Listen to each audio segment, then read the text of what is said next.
An exhausted millionaire decides to install hidden cameras to catch the nanny after being poisoned by suspicions planted by his fiancée. But as soon as the recordings begin, the babies start to cry more and more, as if they sense a threat no one else can see. The footage then reveals a devastating truth. While the father believed he was protecting them, it was his own fiancée who treated the children with disturbing coldness and calculated manipulation. And when he sees what she truly does in everyone's absence, the shock forces him to confront the cruelest betrayal he could ever imagine. The crying echoed through the walls of the penthouse like an alarm that never ceased. Alexander Sterling pressed his fingers against his temples, trying to ease the headache that had been pounding for 3 straight days. 3 days without a full night's sleep. 3 days since the last nanny had quit, claiming she could no longer handle the exhausting routine of caring for newborn twins in a home where her employer was barely present. He glanced at the large clock on the living room wall. 6:30 in the morning. The meeting with the Japanese investors would begin in 2 hours, and he still needed to get dressed, review the financial reports, and somehow get Michael and Eleanor to stop crying long enough for him to leave the house without feeling like he was abandoning his own children. Alexander walked to the nursery, where the white cribs were strategically positioned near the window overlooking Park Avenue. The faint light of the New York dawn was beginning to fill the room, painting everything in orange hues. Michael was red from crying, his tiny fists clenched in the air. Eleanor beside him seemed to have given up on crying and was just sobbing softly, her dark eyes fixed on the ceiling as if trying to understand why no one was coming. Everything had changed so quickly. Just 4 months ago, Alexander was the successful entrepreneur everyone envied. Owner of one of the largest tech companies in the United States, with offices spanning 3 continents, he had built an empire by the age of 35. The covers of business magazines regularly featured his face, always accompanied by titles like Entrepreneur of the Year or Digital Innovation Visionary. His life was a controlled succession of important meetings, international trips, and decisions that moved millions of dollars. Then the twins were born, and with them came a disruption that no strategic plan could have foreseen. The children's mother, Jessica, had made her position clear from the beginning of the unexpected pregnancy. She didn't want to be a mother, not at that moment, maybe never. Their relationship was already strained, held together more by social convenience than any genuine feeling. When they discovered it was twins, her decision became final. Alexander would never forget the conversation they had in the hospital just hours after the delivery. Jessica, still in her hospital bed, had looked at him with a coldness that chilled his blood and said she would sign all the necessary papers to transfer full custody. She wanted no rights, no visits, nothing that connected her to those children. She offered only financial support, as if money could replace a mother's presence. He accepted. What other choice did he have? Giving the babies up for adoption was never an option he seriously considered. They were his children, his responsibility, his family. But the reality of being a single father to newborn twins while running a corporate empire was proving to be far more brutal than he had imagined. Alexander picked up Michael, rocking him with clumsy movements. The baby kept crying, his little face twisted in an expression of discomfort that broke his father's heart. With his free hand, he tried to reach for Eleanor, but she was too far away. He placed Michael back in his crib and picked up his sister, who immediately snuggled against his chest but continued to sob. Guilt was a constant weight on his chest. Guilt for not being as present as he should be. Guilt for needing to work when they needed him. Guilt for not instinctively knowing how to soothe their cries, how to tell if it was hunger, sleepiness, or just the need to be held. The stacks of parenting books he'd bought remained piled on his nightstand, bookmarks on pages he never had time to read completely. The first few weeks had been a blur of diapers, bottles, and desperation. He hired a nanny while still at the hospital, an older woman with impeccable credentials. She lasted 10 days before quitting, claiming the pace was incompatible with her age. The second nanny stayed for 3 weeks and left without a clear explanation, just muttering something about urgent family commitments. The third, who seemed promising, proved completely unprepared to handle twins and was let go after a chaotic week. The one who had just left, the fourth in 4 months, had been the one who lasted the longest, almost 6 weeks. Alexander thought he had finally found stability, but she too grew tired.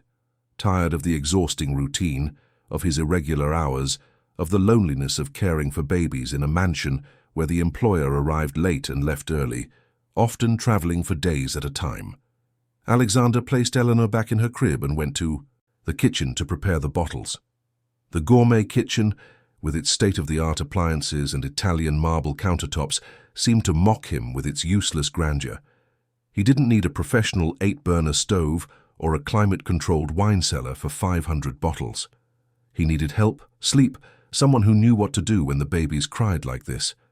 As he warmed the milk, his phone buzzed insistently on the counter. Messages from Peter, his partner and right-hand man at the company, reminding him about the meeting. Messages from Francis, his secretary, with the day's schedule, which included 6 unmissable appointments.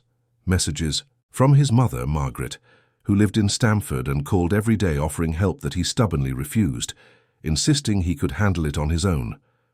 Stupid male pride, he thought bitterly as he tested the milk's temperature on his wrist.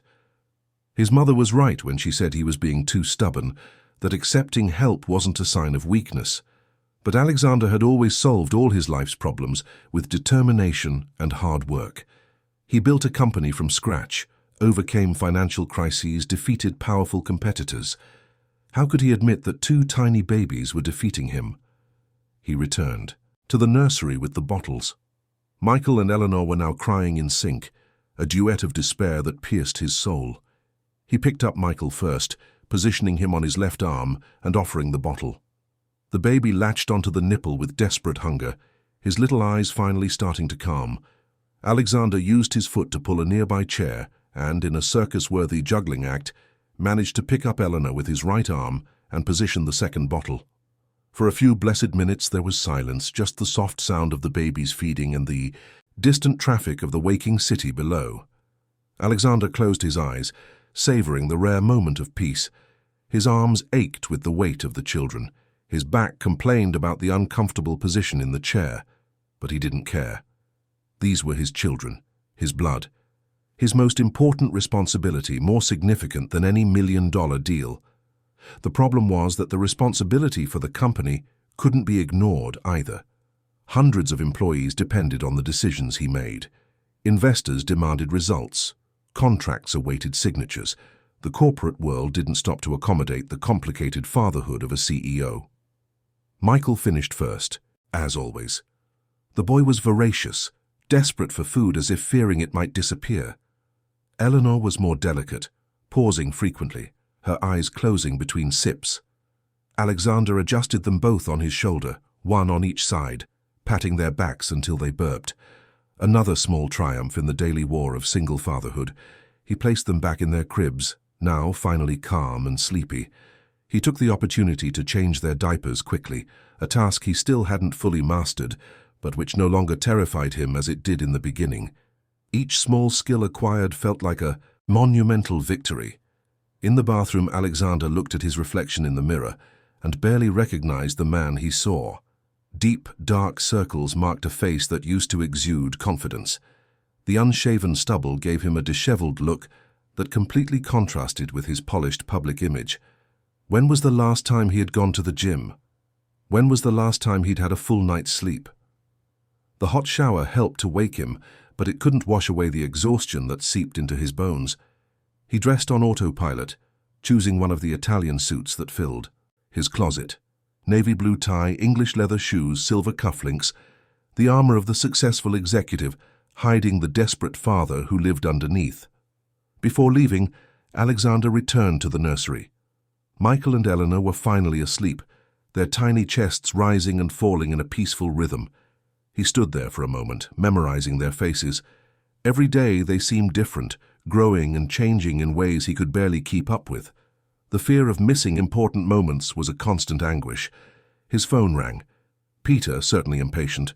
The meeting couldn't be postponed. Millions of dollars depended on that contract. Alexander gave one last look at his sleeping children and left the apartment, leaving detailed instructions with the doorman to listen for any crying he might hear through the intercom. In the mirrored elevator descending the 20 floors to the ground level, Alexander made a decision. He couldn't go on like this. He needed real, permanent help. Someone who wouldn't just care for the babies as a professional obligation, but who would genuinely care. Someone who would bring stability to this chaotic home, who would create a functional routine, who would allow him to be both the father his children deserved and the businessman his company needed. As his driver navigated the dense New York morning traffic, Alexander picked up the phone and called the city's most renowned nanny agency, the one that served the most demanding families. The receptionist answered with professional efficiency, and he explained his situation with a raw honesty he rarely showed. He needed the best professional they had, someone with proven experience, impeccable references, infinite patience. Someone who understood that these babies needed much more than basic care. They needed genuine love, while he struggled to balance all the impossible demands of his life. The receptionist promised she would find the right person. She said she had the perfect professional in mind, someone exceptional who was available and would be perfect for the situation. They scheduled an interview for that very afternoon. Alexander hung up with a glimmer of hope, cutting through the exhaustion. Maybe finally things would start to get better. Maybe this was the solution he had been searching for, the person who would bring order to the chaos his life had become. The car stopped in front of the glass building that housed his company's headquarters. Alexander took a deep breath, adjusted his sansai, and put on the mask of the confident executive. For a few hours he needed to be the visionary CEO, the leader who inspired confidence. The reality of desperate single fatherhood would have to wait outside those glass doors, along with all the insecurities and fears that haunted him. But as he walked through the luxurious lobby, greeting employees and projecting the authority everyone expected of him, a part of his mind remained in that quiet room where 2 babies slept, completely dependent on him for everything. And for the first time in his life of impressive professional achievements, Alexander Sterling felt truly powerless. The afternoon was falling over New York, when Alexander finally managed to escape the marathon of meetings that had consumed his entire day. The negotiation with the Japanese investors had been successful. The signed contracts would ensure the company's expansion into the Asian market. But he could barely feel the excitement that usually accompanied such victories. His mind was split, caught between the impressive numbers in the presentation and the constant worry about the twins who had been left at home with only the doorman's remote monitoring. The driver parked in front of the specialized Human Resources Agency, a discreet firm located on the Upper East Side that exclusively served high-net-worth families. Alexander went up to the 10th floor, where he was greeted by Monica, the agency's director, a middle-aged woman with an air of professional efficiency that immediately put him at ease. She led him to an elegantly decorated meeting room and began by presenting the credentials of several candidates. Alexander listened with divided attention, analyzing impressive resumes, glowing letters of recommendation and certifications in childcare. They all looked qualified on paper, but he had learned that paper could say anything. He needed someone, real, someone he could instinctively trust. That's when Monica mentioned Beatrice Sinclair.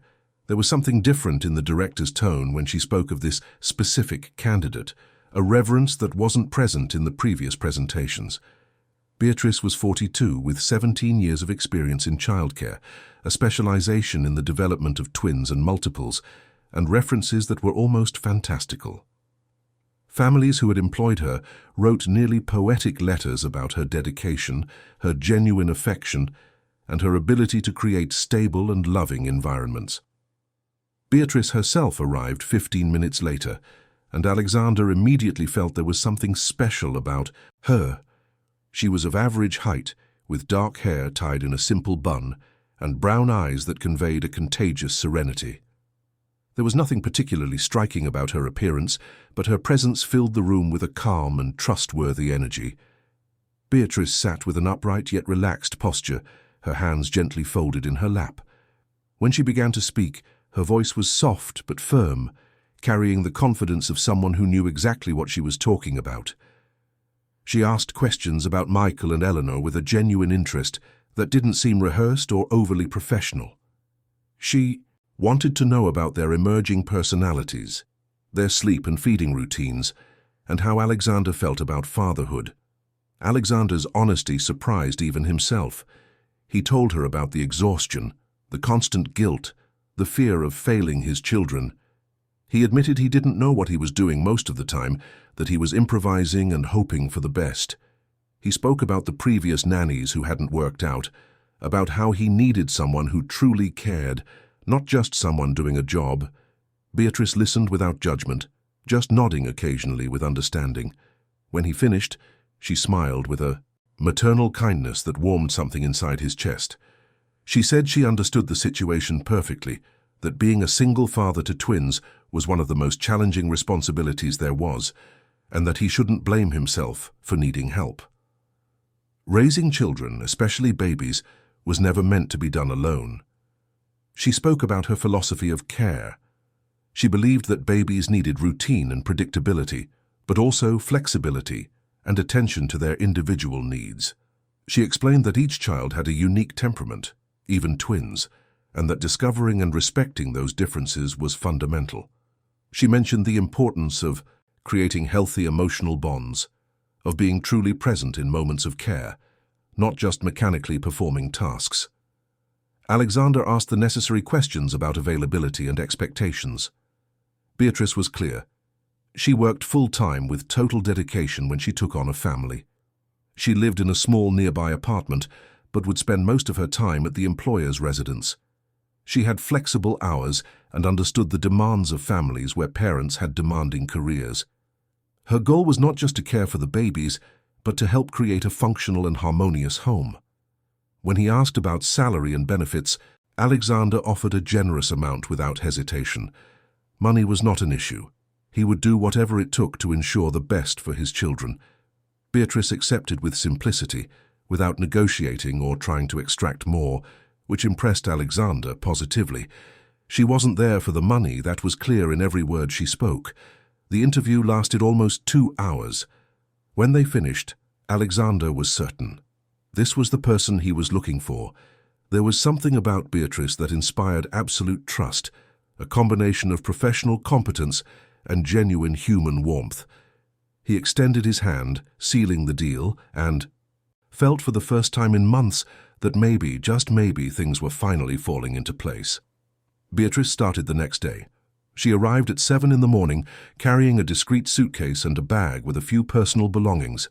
Alexander greeted her with Michael in his arms, the boy already crying at the top of his lungs while Eleanor chorused from her crib. He began to apologize for the mess, for the chaos, but Beatrice simply smiled and held out her arms. Alexander passed Michael to her and watched, fascinated, as the transformation was almost instantaneous. Beatrice held the baby with a gentle firmness, positioning him against her shoulder at a specific angle, while murmuring soothing words in a melodious tone.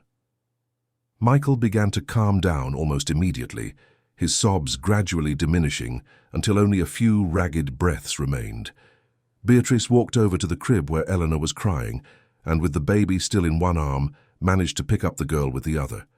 The skill with which she handled both twins simultaneously revealed years of practical experience. Eleanor snuggled against her instantly, her crying ceasing as if a switch had been flipped. Alexander stood there almost in disbelief. It usually took him 40 minutes to calm one of the babies when they cried like that. Beatrice had done it with both in a matter of minutes. She looked at him with an understanding smile and said that babies respond to confidence and calm. When the person holding them is anxious or tense, they feel it and react with more agitation. It was a cycle that needed to be broken with patience and emotional security. The first few days were revelatory. Beatrice established a routine with impressive efficiency. She woke up before the babies, prepared everything needed for the day, and when Michael and Eleanor woke up, they found a calm and organized environment.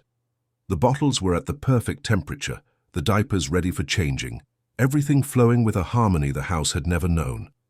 She observed the twins' sleep patterns and gradually adjusted their schedules to better synchronize them.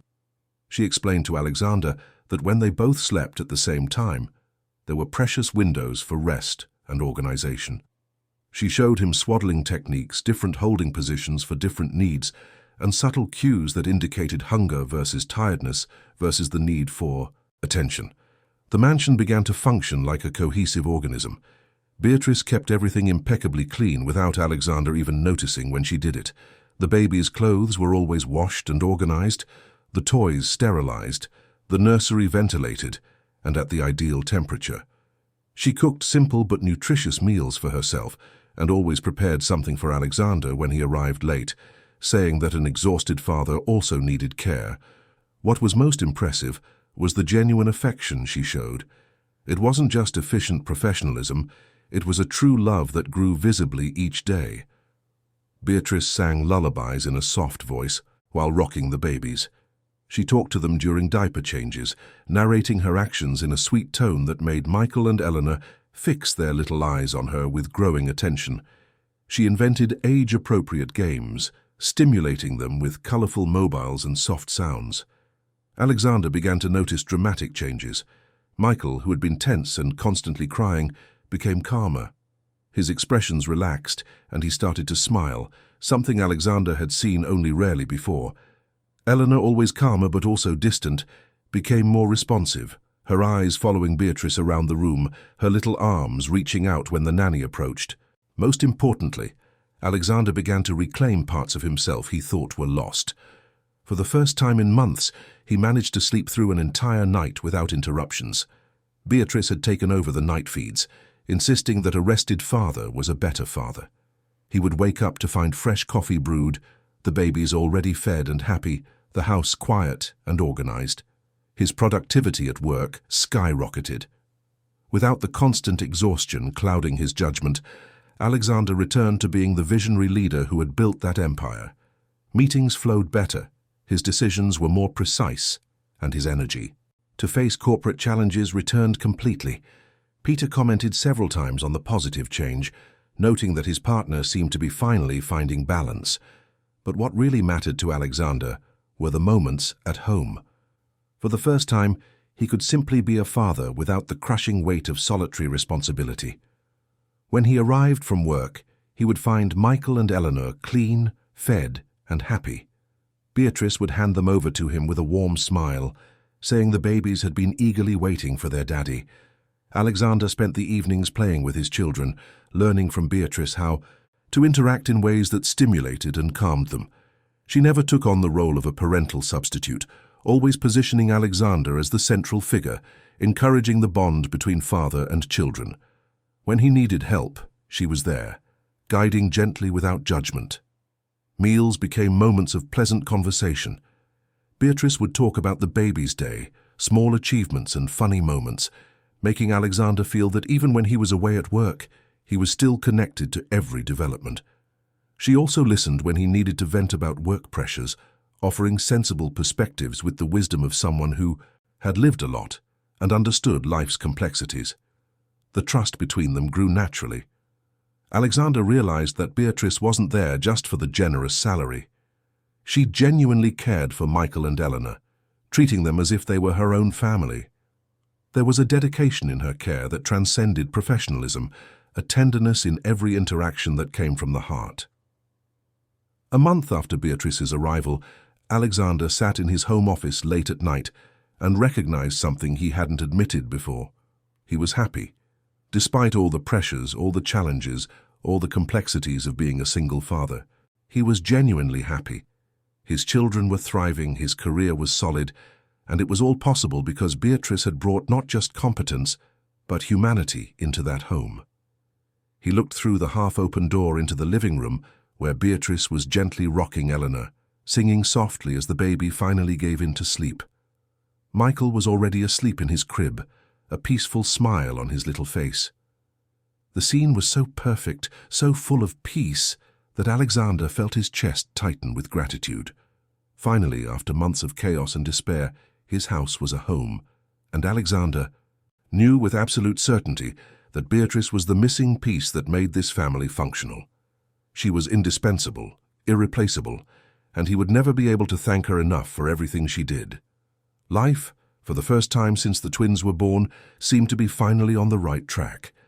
The following months brought a complete transformation to Alexander Sterling's life. The mansion on the Upper East Side, which had once felt like a battlefield where he fought alone against impossible demands, had become a haven of surprising harmony. Beatrice wasn't just an exceptional nanny, she was the invisible architect of a routine that worked with almost magical precision.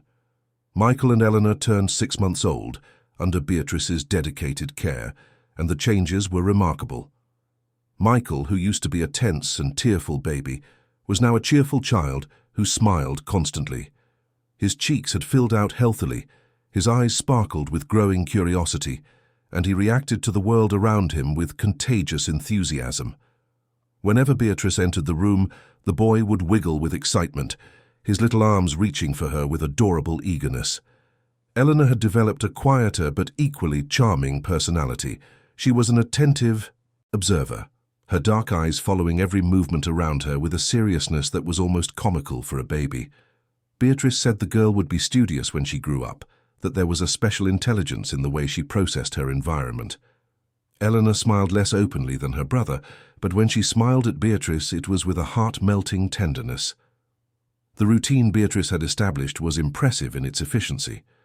The babies woke up at 6 in the morning, punctually, already accustomed to the natural rhythm she had cultivated. Beatrice fed them with a calmness that turned the task into a moment of connection, speaking softly to each one as she offered their bottles. After feeding came playtime on the colourful mat in the living room, where she stimulated their motor development with appropriate toys and plenty of affectionate interaction. Bath time was a daily ritual of joy. Beatrice had transformed this potentially stressful moment into a pleasurable experience, singing songs while gently washing each baby, making them laugh with simple water games. Michael loved it when she poured warm water over his tummy, giggling with a sound that Alexander discovered could cure any difficult day at the office.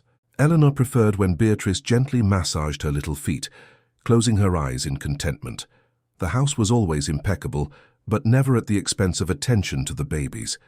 Beatrice had a special gift for keeping everything organized without it seeming like an effort. The twins' clothes were always washed and carefully folded, the toys sterilized and organized, the kitchen clean and stocked. She did weekly grocery shopping, choosing quality products and preparing homemade baby food, as the twins began their introduction to solids. Alexander found that he had time to be a real father, not just the absent provider who signed checks and appeared briefly between appointments, but a present father who knew the different sounds of his children's cries, who knew which toy Michael preferred, and that Eleanor liked to be rocked in specific circular motions. Beatrice had taught him all of this with infinite patience, always encouraging his involvement. The evenings were particularly special. Alexander would come home from work to find the babies waiting for him, clean and happy. Beatrice would have his dinner prepared, something simple but delicious, and then she would discreetly withdraw to give them family time. Alexander would play with Michael, and Eleanor participate in the bedtime routine and read children's stories with different voices that made the baby's eyes widen with fascination. When the twins were finally asleep, Alexander often found Beatrice in the kitchen, preparing bottles for the night or organizing clothes. They would talk about the day's developments, sharing observations about the baby's emerging personalities. Beatrice had a special way of making Alexander feel like a competent and loved father, always highlighting his qualities and never criticizing his inevitable learning mistakes. The company also thrived under Alexander's renewed leadership. With his home life stabilized, he was back to being the strategic visionary everyone knew. He closed important contracts, expanded operations to 2 new countries, and was once again featured in business magazines. Peter regularly commented on how his partner was in his best professional form, making decisions with a clarity and confidence that rivaled his best years. But Alexander knew that none of this would be possible without Beatrice.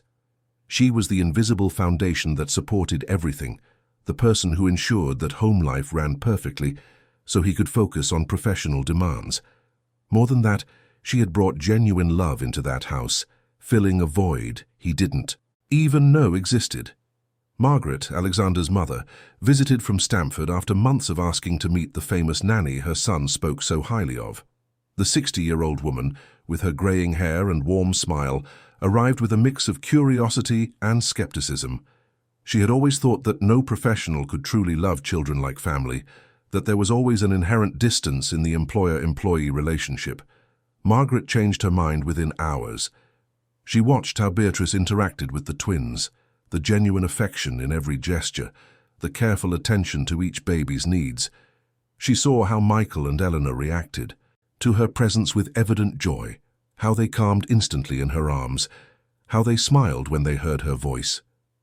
During lunch, while Beatrice patiently fed Eleanor, Margaret whispered to her son that he had found a rare treasure.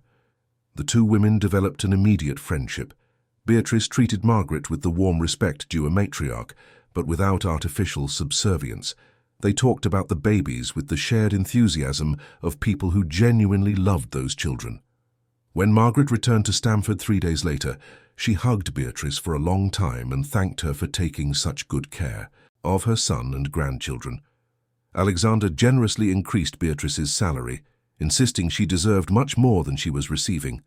She accepted with simple gratitude, but made it clear she wasn't there for the money.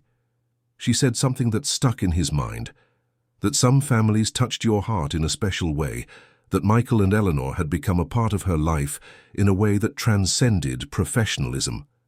She loved them, simple as that, and felt privileged to be part of their home. The babies developed wonderfully under the combined care of their father and nanny. Michael started crawling, early, always exploring the house with insatiable curiosity.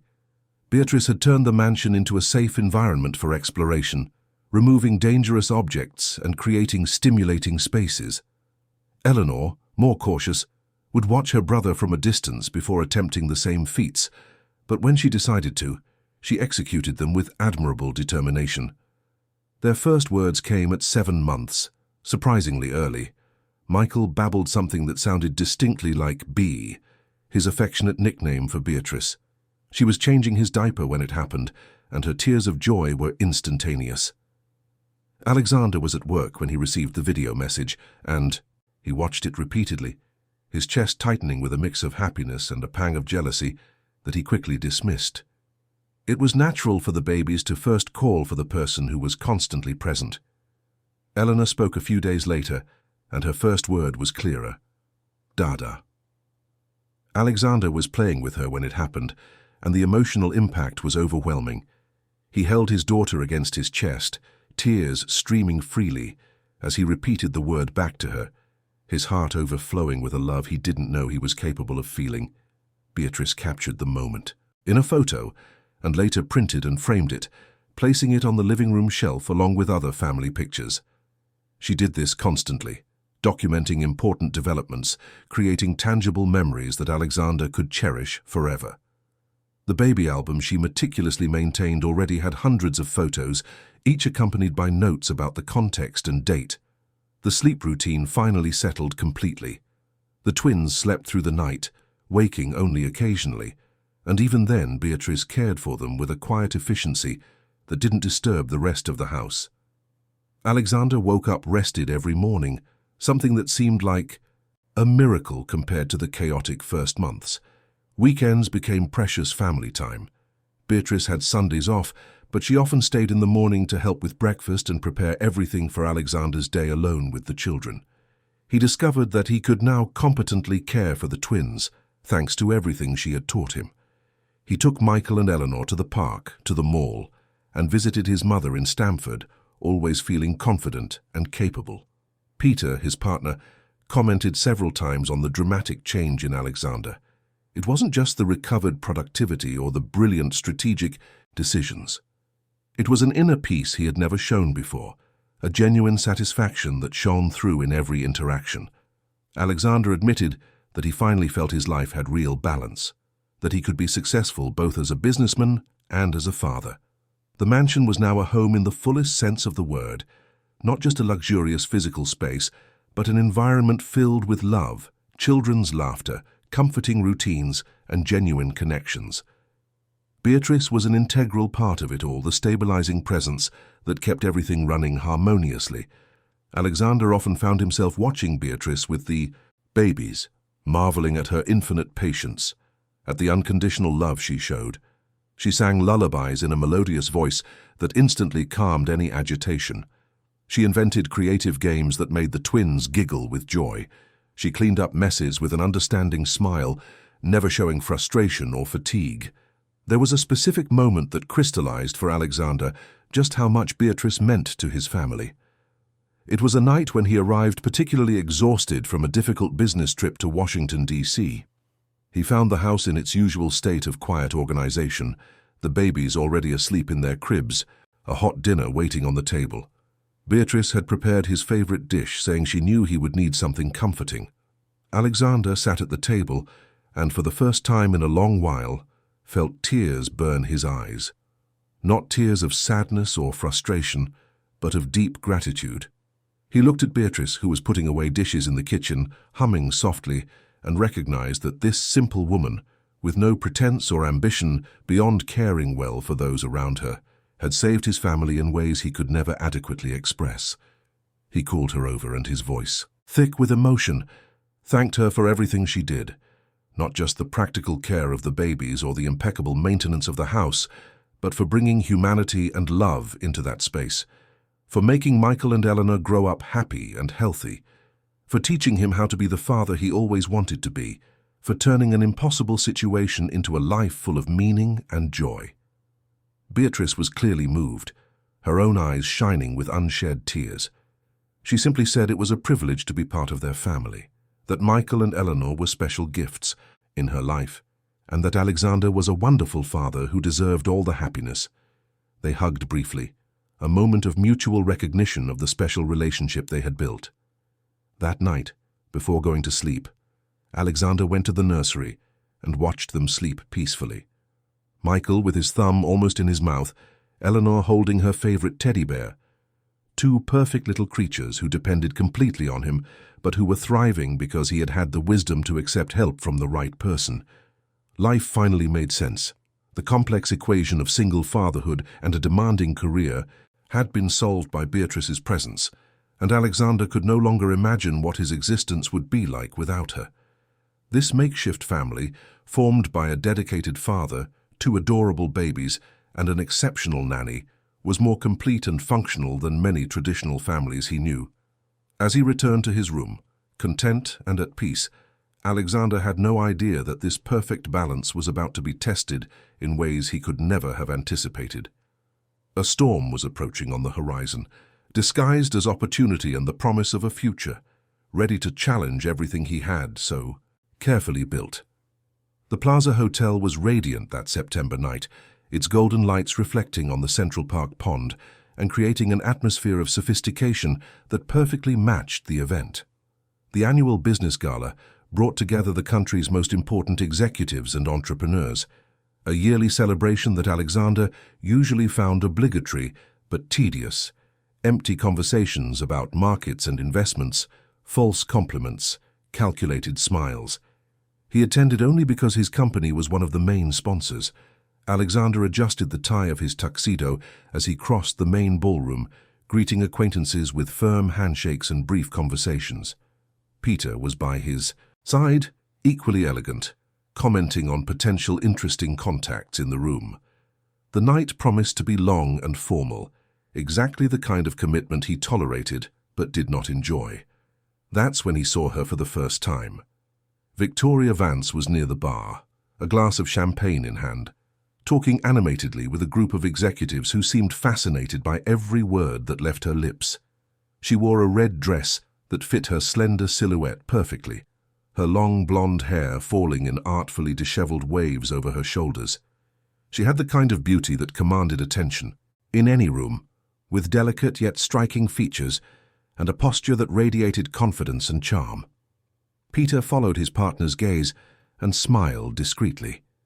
He murmured that Victoria Vance was the new marketing director for a multinational pharmaceutical company, that she had arrived in New York a few months ago from London and was already making a significant impact in business circles.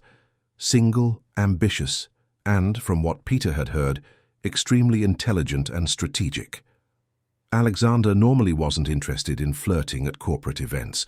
Since the twins' birth, his personal life had been entirely consumed by fatherhood and work, with no room for romantic relationships. The few women who had shown interest in recent months were gently turned away with excuses about excessive commitments. But there was something about Victoria that captured his attention in a different way, a magnetic energy he couldn't completely ignore. The opportunity to introduce himself came naturally. The group near the bar dispersed, and Victoria was left alone for a moment, observing the party with a light smile on her lips. Alexander approached with the confidence of someone accustomed to commanding boardrooms, introducing himself with professional cordiality. Victoria turned to him, and the impact of her green eyes up close was even more intense. She knew his name, of course. She had read about his company, found it impressive what he had built in such a short time. Her voice had a smooth New York accent mixed with international inflections, a result of her years in London. They talked about business initially, discovering common interests in technology and innovation, discussing market trends with a depth that positively surprised Alexander. Victoria was genuinely intelligent. Her observations were sharp, and her questions demonstrated a true understanding of the subjects. The conversation naturally flowed to more personal topics. Victoria mentioned she was readjusting to life in New York after years in Europe, that the city had changed a lot, and she was still finding her place in the social scene. Alexander briefly shared the challenges of balancing a career with personal life, and that's when Victoria asked directly if he was married. Alexander explained his situation with the direct honesty that characterized his personality. He was a single father of 7-month-old twins, had taken on fatherhood alone under complicated circumstances, and his entire life revolved around his children and the company. He expected this revelation to deter the interest. He was beginning to see in her eyes, as it had with other women. Young children were a complication that most single people preferred to avoid. Victoria's reaction was completely different. Her eyes lit up with an enthusiasm that seemed genuine, and she leaned forward slightly, showing intense interest. She asked about the babies with a curiosity that went beyond social courtesy. What were their names? Did they look like him? How did he manage it all on his own? It was admirable, she repeated several times, that he had taken on such a responsibility so completely. Alexander found himself talking about Michael and Eleanor with an enthusiasm he rarely showed to strangers. He described their emerging personalities, their small daily achievements, the funny challenges of fatherhood. Victoria listened with complete attention, asking specific questions that showed real interest, not just automatic politeness. She commented that she had always loved children, that she saw motherhood as something precious in her future, and that she found it especially touching when men took on caring roles with such dedication. The conversation stretched for over an hour. Other guests tried to join several times, but Victoria politely dismissed them, keeping her attention focused on Alexander. She was charming in a calculatedly natural way, making him laugh with witty observations, lightly touching his arm when she wanted to emphasize a point, and maintaining constant eye contact that created a surprising intimacy for a first meeting. Peter passed by at one point and gave a discreet nod of approval, clearly pleased to see his partner showing interest in someone after so long focused exclusively on responsibilities. Alexander didn't even notice the gesture, completely absorbed in his conversation with Victoria, who was now talking about her own experiences in London, sharing interesting stories about the international, corporate world. As the event began to wind down, Victoria suggested they stay in touch. They exchanged numbers with a naturalness that made the gesture seem inevitable, and she mentioned she would love to continue the conversation on another occasion, perhaps a dinner where they could talk more calmly. Alexander accepted without hesitation, surprising himself with the speed of his response. There was something about Victoria that awakened an interest he thought was permanently dormant. In the following days, Victoria kept in touch with frequent but not excessive messages.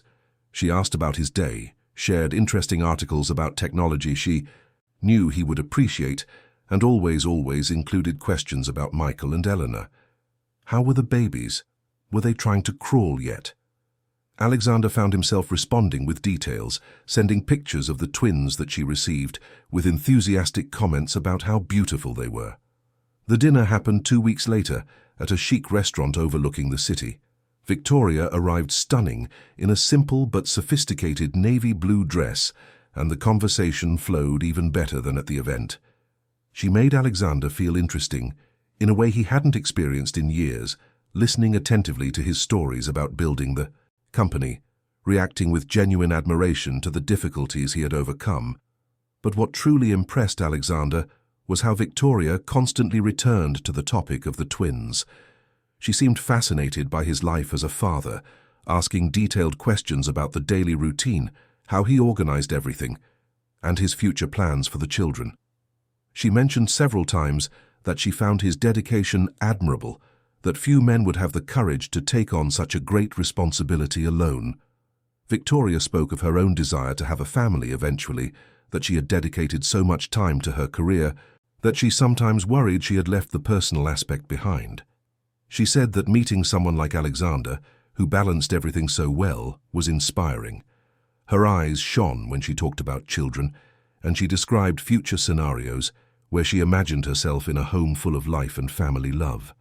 Alexander found himself mentally sketching similar scenarios, the idea of rebuilding a traditional family, of giving the twins a mother figure, of having a partner who not only shared his life but genuinely cared for his children, was seductive in a way he hadn't anticipated. Victoria seemed too perfect, but her apparent sincerity disarmed any skepticism. At the end of the dinner, Victoria gently touched his hand across the table and said she would love to meet Michael and Eleanor in person. There was no rush.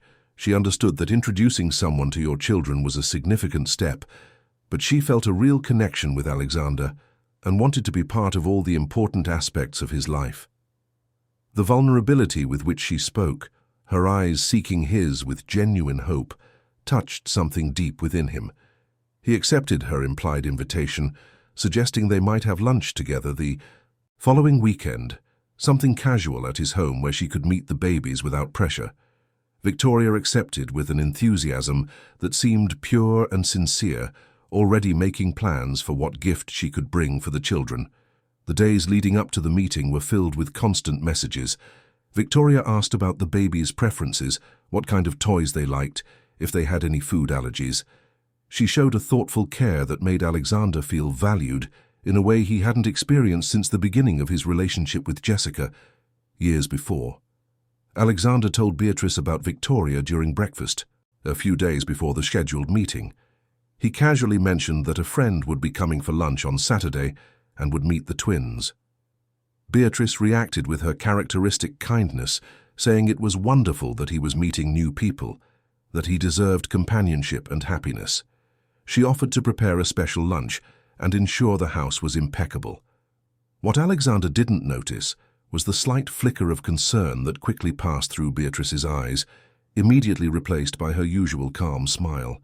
She knew all too well the dynamics of households where established domestic staff faced the arrival of the boss's new girlfriends, but she pushed aside any apprehension, trusting that Alexander would choose well, that anyone he brought to meet his children would be genuinely good.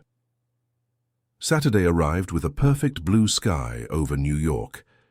Beatrice had meticulously prepared the house, a delicious lunch was in the kitchen, and Michael and Eleanor were particularly adorable that morning, dressed in cute outfits that Beatrice had carefully chosen.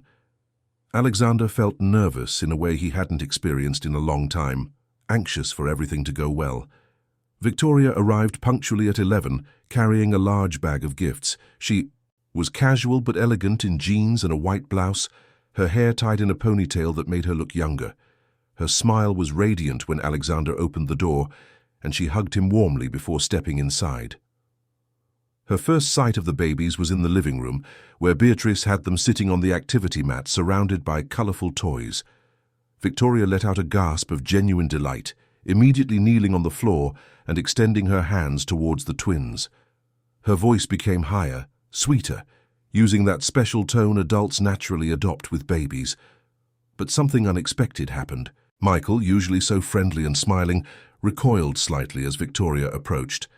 Eleanor, always the observer, looked at the stranger with an expression that could be described as suspicion. When Victoria tried to pick Michael up, the boy started to whimper, turning his face away and reaching his little arms towards Beatrice. Alexander laughed nervously, explaining that the babies were cautious with strangers, completely natural at this age. Victoria agreed with apparent understanding, but her eyes quickly scanned the room until they landed on Beatrice, who was watching discreetly from the kitchen doorway. Something indefinable crossed Victoria's face, an expression that vanished so quickly that Alexander wasn't sure he had really seen it. The lunch proceeded with pleasant conversation. Victoria repeatedly praised the food Beatrice had prepared, asked polite questions about how long she had worked there, and showed a courteous but distant interest. Beatrice responded with her characteristic kindness, remaining professional and discreet, serving the meal with quiet efficiency. After lunch, Victoria tried again to interact with the twins. She opened the gifts she had brought, expensive and educational toys, making little noises and animated movements to capture their attention. Michael eventually took an interest in a colorful rattle but continued to keep his physical distance. Eleanor simply watched without reacting, her dark eyes studying Victoria with disconcerting seriousness. Alexander noticed the slight frustration in Victoria's eyes, though she maintained a constant smile. She commented several times on how cautious the babies were, that they would probably need time to get used to her.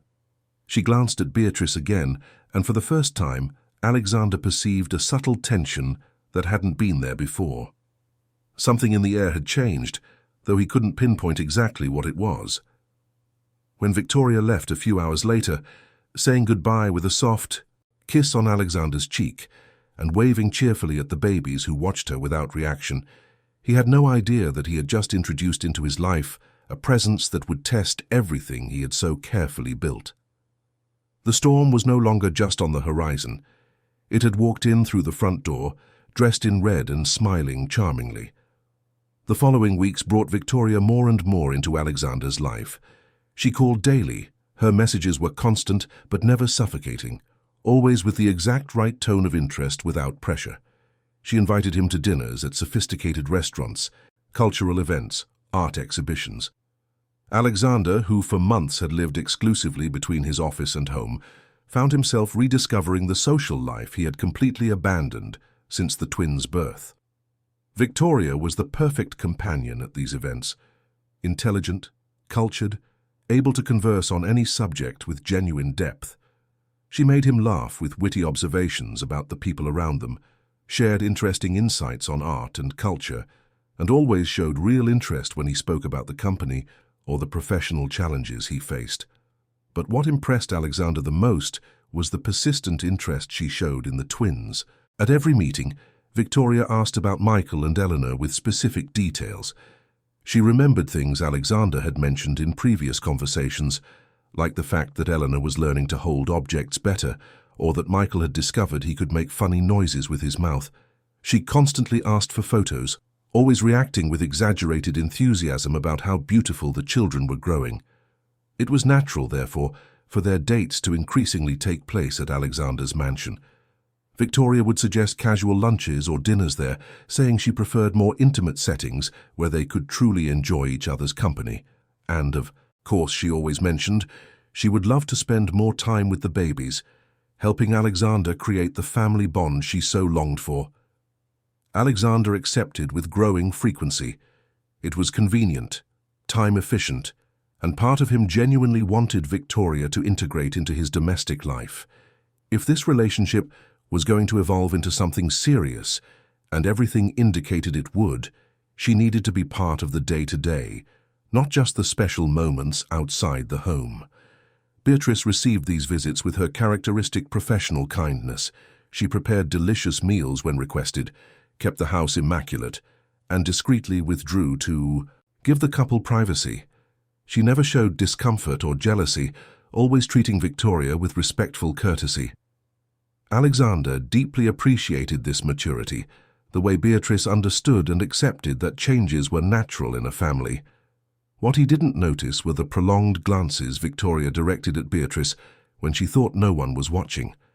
They weren't openly hostile looks, but there was a calculated assessment in them, as if she were studying a competitor and planning strategies. Beatrice felt those looks, an intuition developed over years of working in other people's homes, but she dismissed the worry. Perhaps it was just the natural insecurity of a new girlfriend in the face of the established nanny. The babies, however, did not show the same quiet acceptance. Every time Victoria arrived at the mansion, Michael and Eleanor reacted with visible discomfort. It wasn't just the caution of babies with strangers, as Alexander had initially justified. It was a consistent and intense reaction that did not diminish even after several visits. When Victoria approached their cribs, Michael would start to whimper before she even touched him. If she insisted on picking him up, the crying would quickly escalate to desperate sobs, the baby's body tensing and squirming to escape. Eleanor had a different but equally clear reaction. She would become completely stiff and silent, her dark eyes fixed on Victoria with an expression that almost looked like fear.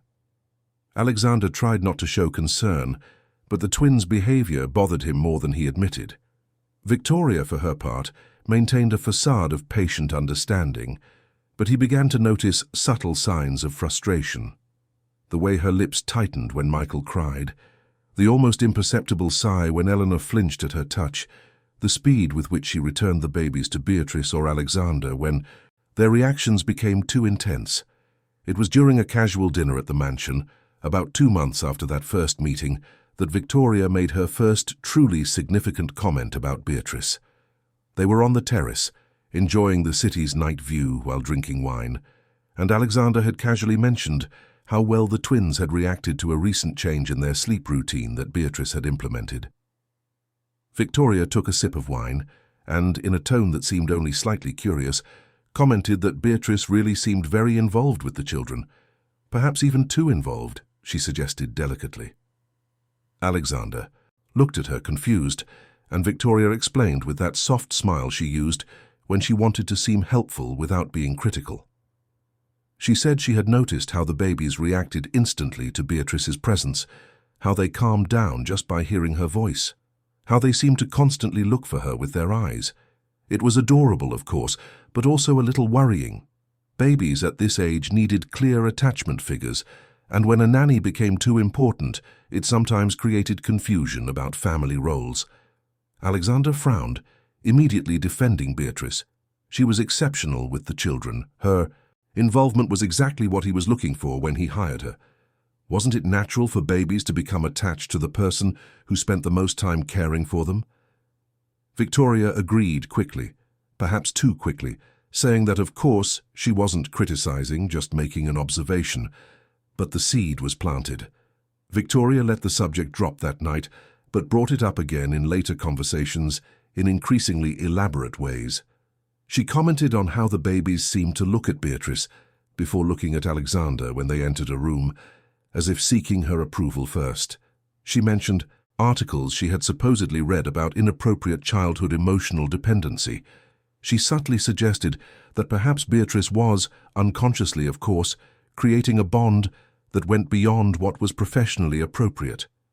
Alexander initially dismissed these comments as unfounded concerns from someone who didn't fully understand the dynamics of the house.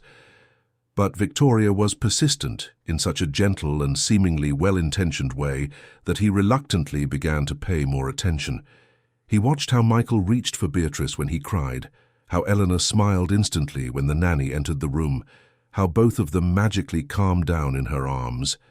These were the exact behaviors that had always made him grateful for Beatrice's presence.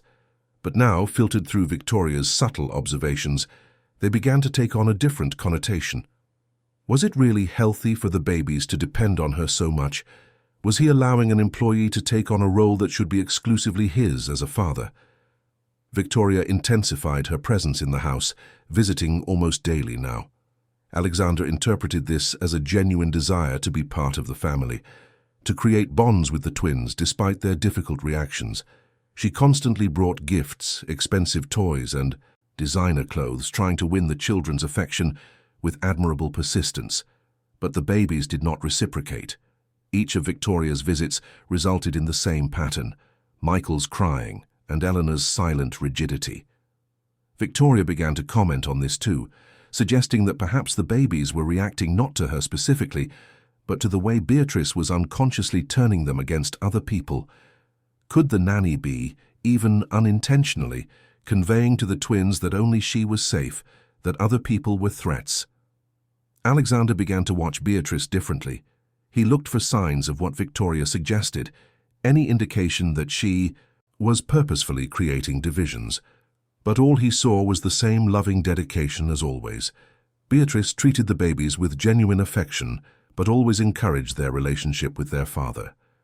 When Alexander came home, she immediately brought the twins to him, facilitating their time together.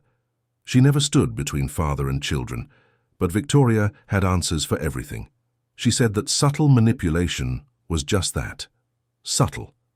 That people who wanted to maintain power in family situations learned to do it in ways that weren't obviously detectable. That nannies who became indispensable sometimes developed, consciously or not, strategies to ensure they remained so. One particular afternoon marked a significant shift in Alexander's perception. Victoria was visiting, once again trying to play with the twins on the living room mat. Michael was particularly fussy, crying and refusing every toy she offered. Beatrice was in the kitchen, but even from a distance the boy turned his head towards her, his little arms outstretched, waiting for her to come. Victoria, with a frustration she couldn't completely hide this time, got up and went to the kitchen. Alexander, who was answering emails on the sofa, overheard the conversation. Victoria politely asked if Beatrice could try to calm Michael, who clearly only wanted her at that moment. There was something in her tone, a hint of accusation disguised as a neutral observation. Beatrice came immediately, picked up Michael with her usual quiet competence, and the baby calmed down in seconds. Victoria watched with an expression Alexander couldn't quite decipher, something between resignation and determination. When Beatrice returned to the kitchen with a now calm Michael on her hip, Victoria sat down next to Alexander on the sofa. She said nothing at first, just held his hand with a soft sigh. Then, in a voice that combined sadness and concern, she commented that she was beginning to understand the problem. The babies had become so dependent on Beatrice that anyone else, including their own father when he wasn't available, was rejected. This wasn't healthy for their emotional development, and it would certainly make it very difficult for any other female figure to eventually become part of the family. Alexander felt a growing unease. Victoria was verbalizing fears he didn't even know he had. What if the twins really were developing a problematic dependency? What if it hindered future relationships, including an eventual marriage to Victoria? What if, without realizing it, he had allowed Beatrice to take on too large a role in his children's lives? Victoria sensed his hesitation and pressed gently. She said she understood it was a delicate situation, that Alexander was clearly grateful to Beatrice for everything she had done, but gratitude shouldn't blind someone to dynamics that could be harmful in the long run. She only wanted the best for Alexander and the children, and sometimes an outside perspective could see things that someone too close to the situation couldn't. That night, after Victoria left and the babies were finally asleep, Alexander lay awake, for hours thinking. He watched Beatrice through the half-open nursery door. She was quietly organizing clothes, checking one last time if the babies were comfortable. There was genuine love in every move she made. That was undeniable. But could that love be becoming possessive in some way? Was she, even unconsciously, creating barriers between his children and other people? The doubts Victoria had planted began to grow like weeds in his mind. He didn't want to be unfair to Beatrice. She didn't deserve suspicion after all she had done, but he also couldn't ignore legitimate concerns about his children's emotional development. What if Victoria was right?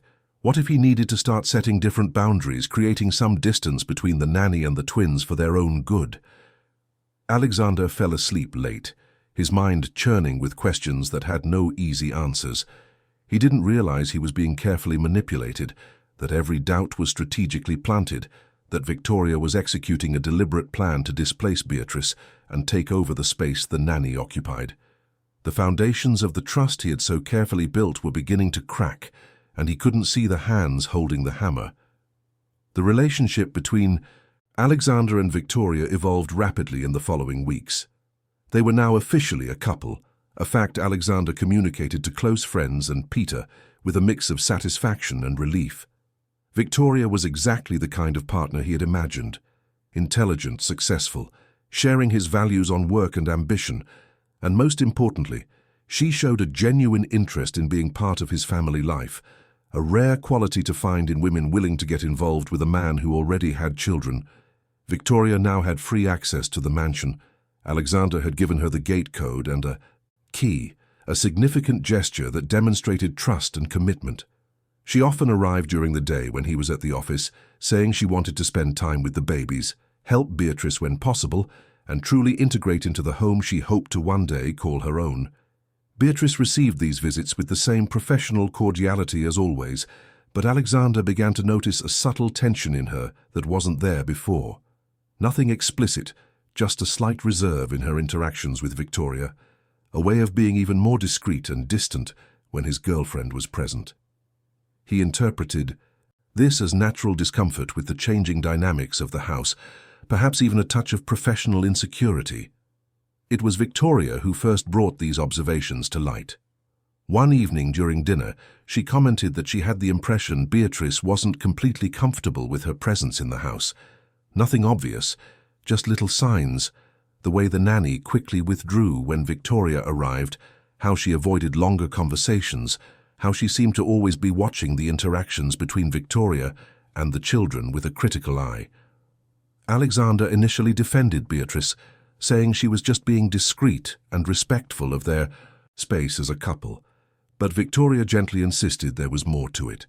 She said that women notice nuances in other women that men often miss, that there was a passive resistance in Beatrice that went beyond simple professionalism.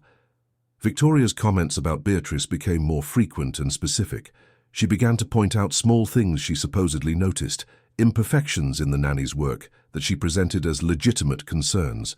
She mentioned finding toys out of place on several occasions, that the nursery's organization wasn't as impeccable as it should be, that some clothes didn't seem as clean as they should. Alexander didn't see these things when he looked. The house seemed as organized as ever. The babies remained clean and well cared for, and everything ran with the same efficiency. But Victoria was persistent, pointing out specific details he had supposedly missed. That bottle stored without proper sterilization, that toy Michael could choke on if not properly supervised, that window left open too wide, creating a dangerous draft. Each observation was wrapped in genuine concern for the baby's well-being. Victoria never attacked Beatrice directly. She always framed her criticisms as emerging maternal care, as if she were simply noticing things because she was starting to develop protective instincts towards the twins. Alexander wanted to believe Beatrice was still flawless, but Victoria's constant observations began to plant persistent doubts. What Alexander didn't know was that Victoria had started a meticulously calculated campaign of sabotage. When she visited the house during the day, and Beatrice was busy with the babies or out shopping, Victoria executed her plan with surgical precision. She strategically moved objects, subtly disarranged areas Beatrice kept organized, and created small problems she could later point to as evidence of carelessness. She would open drawers in the children's room and mix up clothes that were perfectly sorted by size and type. She took toys from their proper places and discreetly scattered them around the house.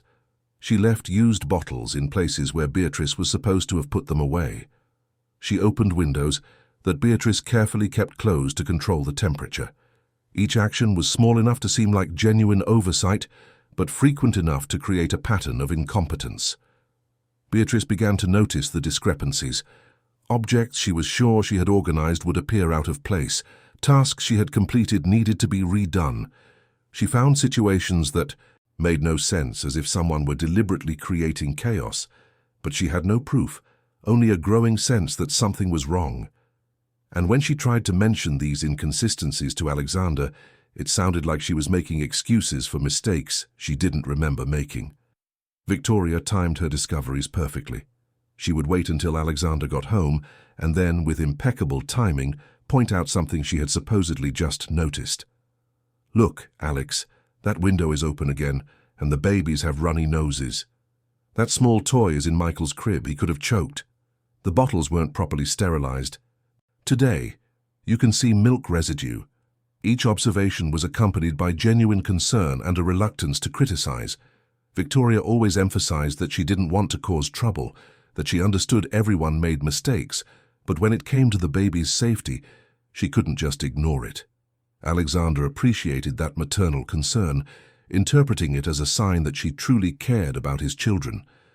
Beatrice tried to defend herself, explaining that she was sure she had closed that window, put away that toy, sterilized those bottles. But her explanations sounded increasingly like denials of responsibility. Victoria listened with a sympathetic but doubtful expression, and Alexander began to perceive a worrying pattern. Was it possible that Beatrice was becoming negligent? Or worse, that she had always been this way, and he was only just now noticing, thanks to Victoria's keen observations? The tension in the house grew perceptibly. Beatrice became visibly more stressed, checking and rechecking everything constantly, but this only made her seem more defensive and insecure. Victoria, on the other hand, increasingly took on the role of an unofficial supervisor, always present, always watching, always ready to point out problems. Alexander began to question dynamics he had once considered perfectly natural. The way Beatrice interacted with the babies started to seem possessive to his eyes, influenced by Victoria's interpretations. When Beatrice automatically picked up Michael when he cried, Victoria would softly comment that perhaps it was important to let the baby cry a little, to allow him to learn self-soothing instead of always resorting to the nanny. When Eleanor looked for Beatrice with her eyes upon entering a room, Victoria would observe that this confirmed the problematic emotional dependency she had been mentioning. Every affectionate gesture from Beatrice was reinterpreted through the filter of the narrative Victoria was carefully constructing, a narrative where the nanny was creating inappropriately strong bonds that would harm the children's healthy development. A particular incident marked a significant turning point. Alexander came home early one day and found Victoria visibly upset in the kitchen. She was reluctant to speak, but when pressed, she revealed she had found something concerning. She led him to the nursery and showed him the cabinet where the children's medicines were kept. Everything was completely disorganized, medicines mixed up without order, some expired ones still in the stock. Beatrice had a meticulous routine for organizing medicines. Alexander knew this. He had seen her regularly check expiration dates, keeping everything separated by type and purpose. But here was the contrary evidence: chaos where there should have been order. When he confronted Beatrice about it, she seemed genuinely shocked and confused. She swore she had organized that cabinet just 2 days before, that everything was perfect, that it made no sense for it to be like this. But Victoria was there, an eyewitness to the disorganization, and her concerns seemed increasingly justified. Alexander felt something break inside him, a crack in the absolute trust he had always placed in Beatrice.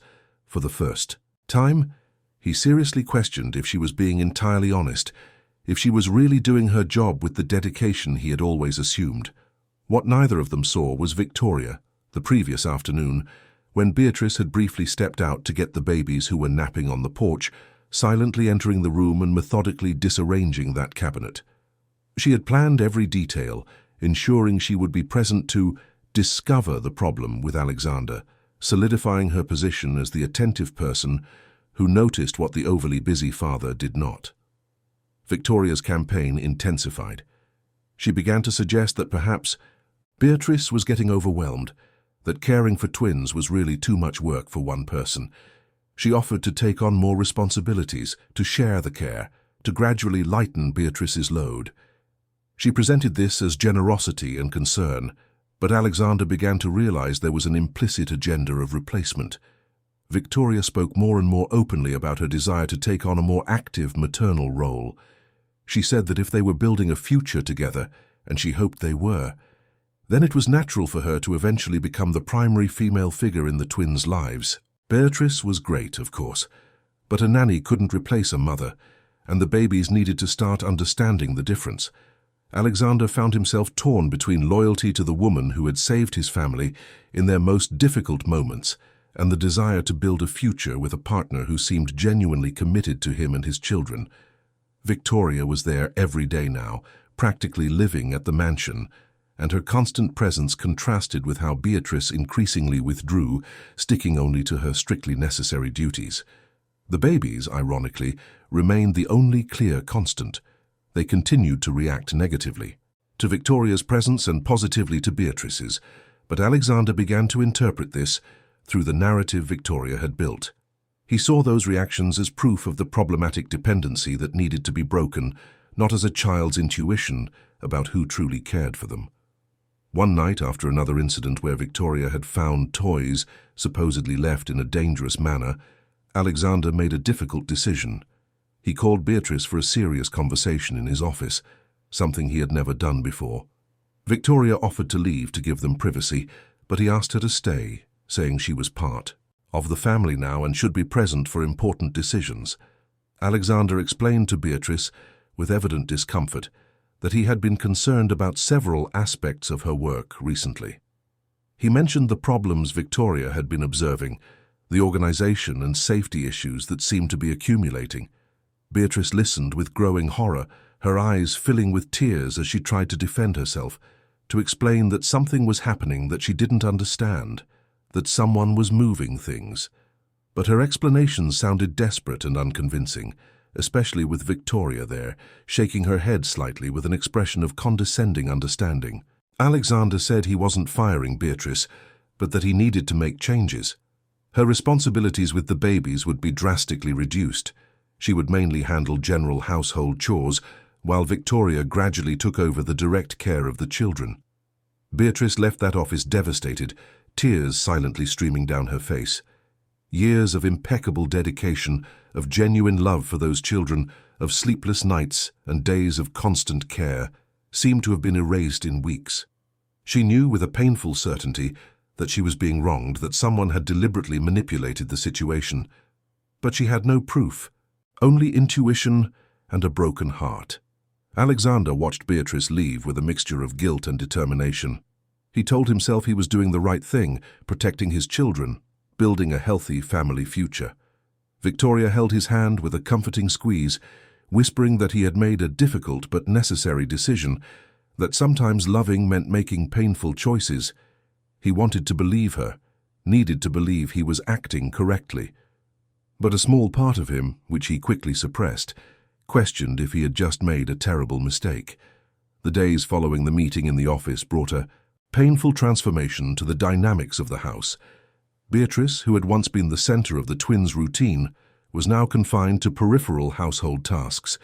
She cleaned the kitchen, organized clothes, and kept the common areas of the mansion impeccable, but she could no longer bathe Michael and Eleanor, feed them or rock them to sleep. Those responsibilities had been officially transferred to Victoria, with Alexander supervising when possible. The change was devastating for Beatrice.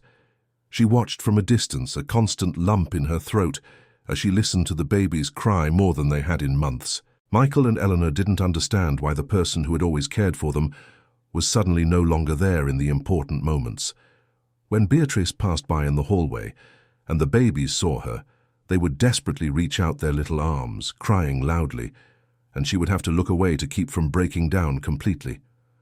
Victoria took on her new role with a facade of maternal dedication. In Alexander's presence, she was attentive and affectionate, singing to the babies, rocking them with movements that tried to mimic Beatrice's, and preparing bottles with visible care. Alexander watched hopefully, wanting to believe he was making the right choice, that the twins would eventually adapt and learn to love Victoria as she deserved. But the truth he didn't see was completely different. When Alexander left for work in the morning, kissing the babies and leaving Victoria in charge, a transformation occurred as soon as the door closed.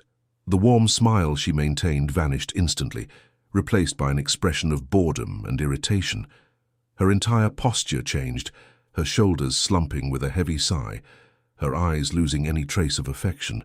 Victoria would take the babies to their room and place them in their cribs without the tender care she displayed when Alexander was present. Abrupt movements replaced the staged gentleness. She would position Michael without properly adjusting his pillow, leave Eleanor in an uncomfortable position without a care. Then she would simply leave the room, grab her phone, and settle onto the living room sofa, completely absorbed in her social media and phone calls. The babies cried. They cried loudly, desperately, calling for attention that never came. Victoria would turn up the volume on the television to drown out the sound, or put in earbuds, completely indifferent to the children's suffering. There was no physical cruelty. She never harmed the twins in any way, But the emotional neglect was glaring.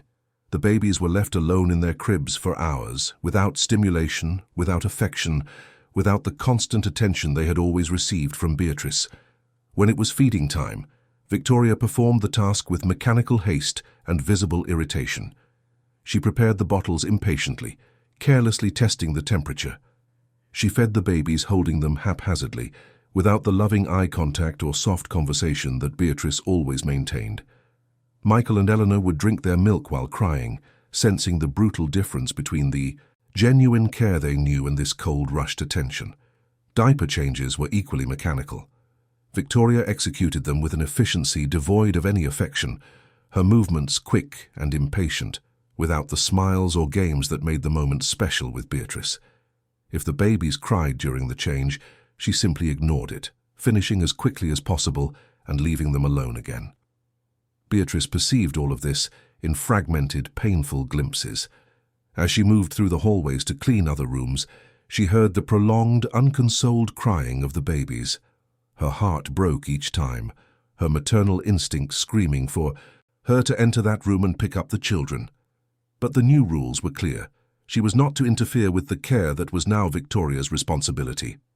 There was a particularly distressing moment on the third day of the new routine.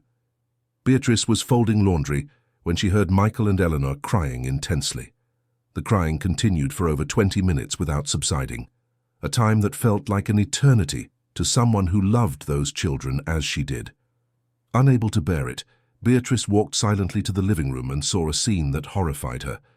Victoria was lounging on the sofa, phone in hand, on a video call with friends, laughing loudly about something completely unrelated to the babies. In the adjacent room, clearly audible even with the door ajar, Michael and Eleanor were wailing. Victoria could perfectly hear the crying, it was impossible not to, but she continued her conversation as if nothing was happening, occasionally making ironic comments about how much babies cry. Beatrice stood there, shocked and furious. She gathered her courage and approached, politely excusing herself and asking if Victoria didn't think the babies needed attention. The reaction was hostile and immediate. Victoria ended the call and stood up with a look of barely concealed anger. She told Beatrice in an icy voice that she needed to learn to respect the new boundaries, that she no longer had authority over the children's care, that she was overstepping her place as a domestic employee. Victoria added that babies needed to learn to self-soothe, that responding to every cry created harmful dependency, and that she was implementing modern parenting methods that Alexander had approved. None of this was true. Alexander had never approved of letting the babies cry for prolonged periods, but Beatrice had no way to contest it.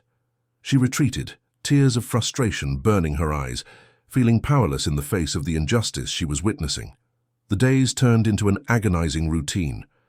In the morning, when Alexander was still home, Victoria played the part of the dedicated caregiver perfectly. She would wake the babies with a soft voice, change their diapers while humming, and prepare their bottles with care.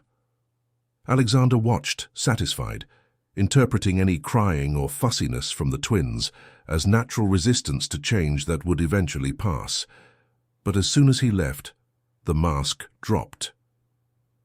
Victoria reverted to the person she truly was, someone who saw the babies as inconvenient obstacles between her and Alexander, as annoying obligations she had to endure to maintain the relationship.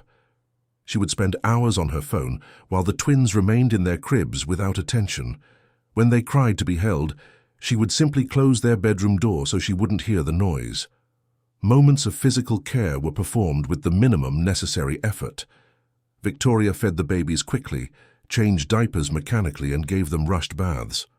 There was no affectionate conversation, no stimulating play, none of the human warmth that children of that age desperately needed. Michael and Eleanor were receiving basic survival care, but no genuine affection. Alexander began to notice worrying changes in the babies. They cried much more than before, seemed more agitated, and slept poorly. Eleanor developed a constantly tense expression, her little eyes losing the curious sparkle they always had. Michael became more withdrawn, less exploratory, as if he had lost confidence in the world around him. When Alexander came home and held them, he felt something was different. but he couldn't pinpoint exactly what. Victoria had ready explanations for everything. She said the babies were going through a difficult developmental phase, which was common at their age.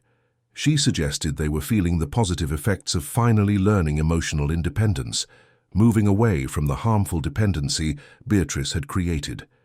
She mentioned articles she had supposedly read about temporary regressions during caregiver transitions. Alexander wanted to believe, needed to believe he was doing the right thing. Beatrice watched it all with a broken heart.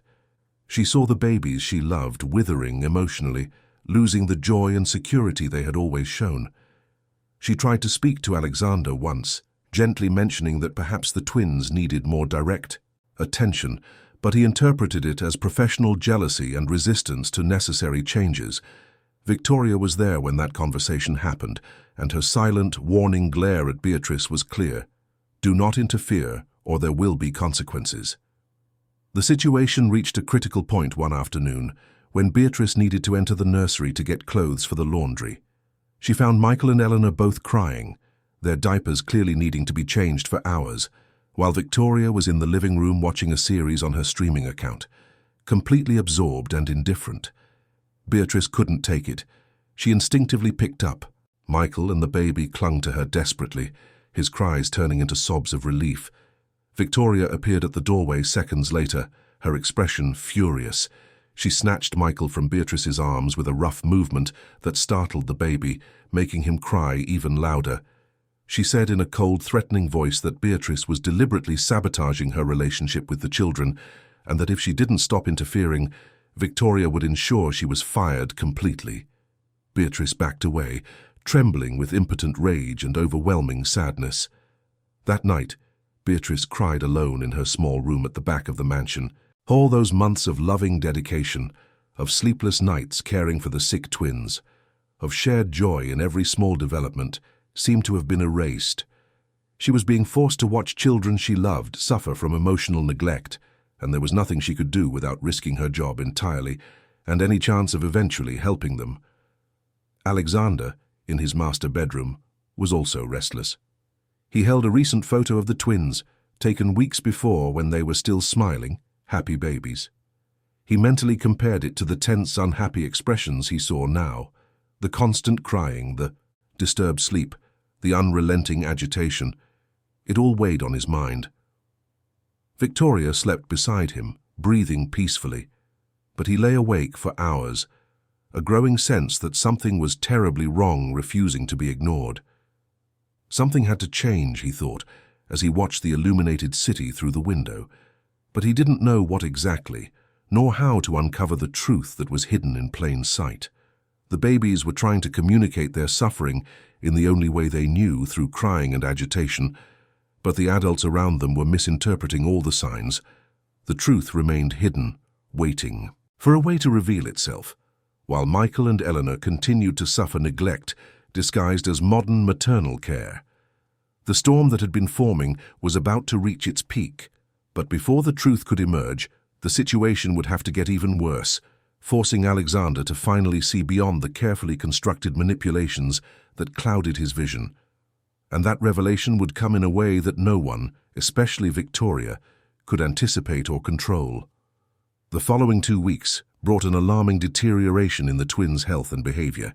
Michael developed a persistent cough that wouldn't improve, woke up several times during the night crying inconsolably, and had completely stopped trying to crawl, a skill he had been developing so well before.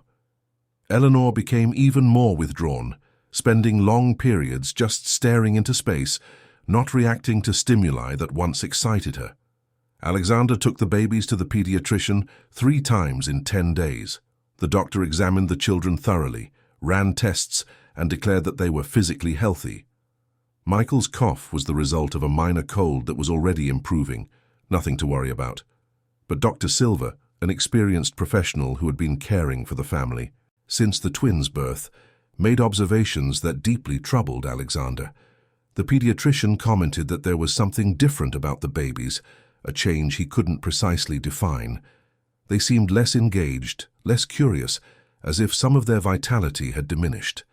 He asked if there had been any significant changes at home recently, any stressful event that might be affecting the children. Alexander mentioned the reduction of Beatrice's responsibilities and Victoria's entry as the primary caregiver, describing it as a positive adjustment in the family dynamic. Dr. Silva chose his words carefully. He said that babies of this age are extremely sensitive to changes in their care routines, that established attachment figures are crucial for their emotional security. When these figures are removed or replaced abruptly, there can be significant impacts on the children's psychological well-being. It wasn't just about who fed or changed diapers, but about who provided emotional consistency, affectionate presence, and genuine attention. Alexander left that office with a growing unease. The pediatrician's words echoed in his mind, mixing with his own worrying observations. When he arrived home that afternoon, having decided to leave work early, he found a scene that crystallized his doubts in a way that was impossible to ignore. The house was too quiet. Alexander entered using his key without announcing his arrival and immediately noticed something was wrong. No sound of babies, no music or conversation. He walked silently through the hallways and found Victoria in the living room, lounging on the sofa with a tablet in her hands, watching something with headphones on. She was completely absorbed, laughing occasionally, with no apparent concern for what was happening around her. Alexander felt his chest tighten and went straight to the nursery.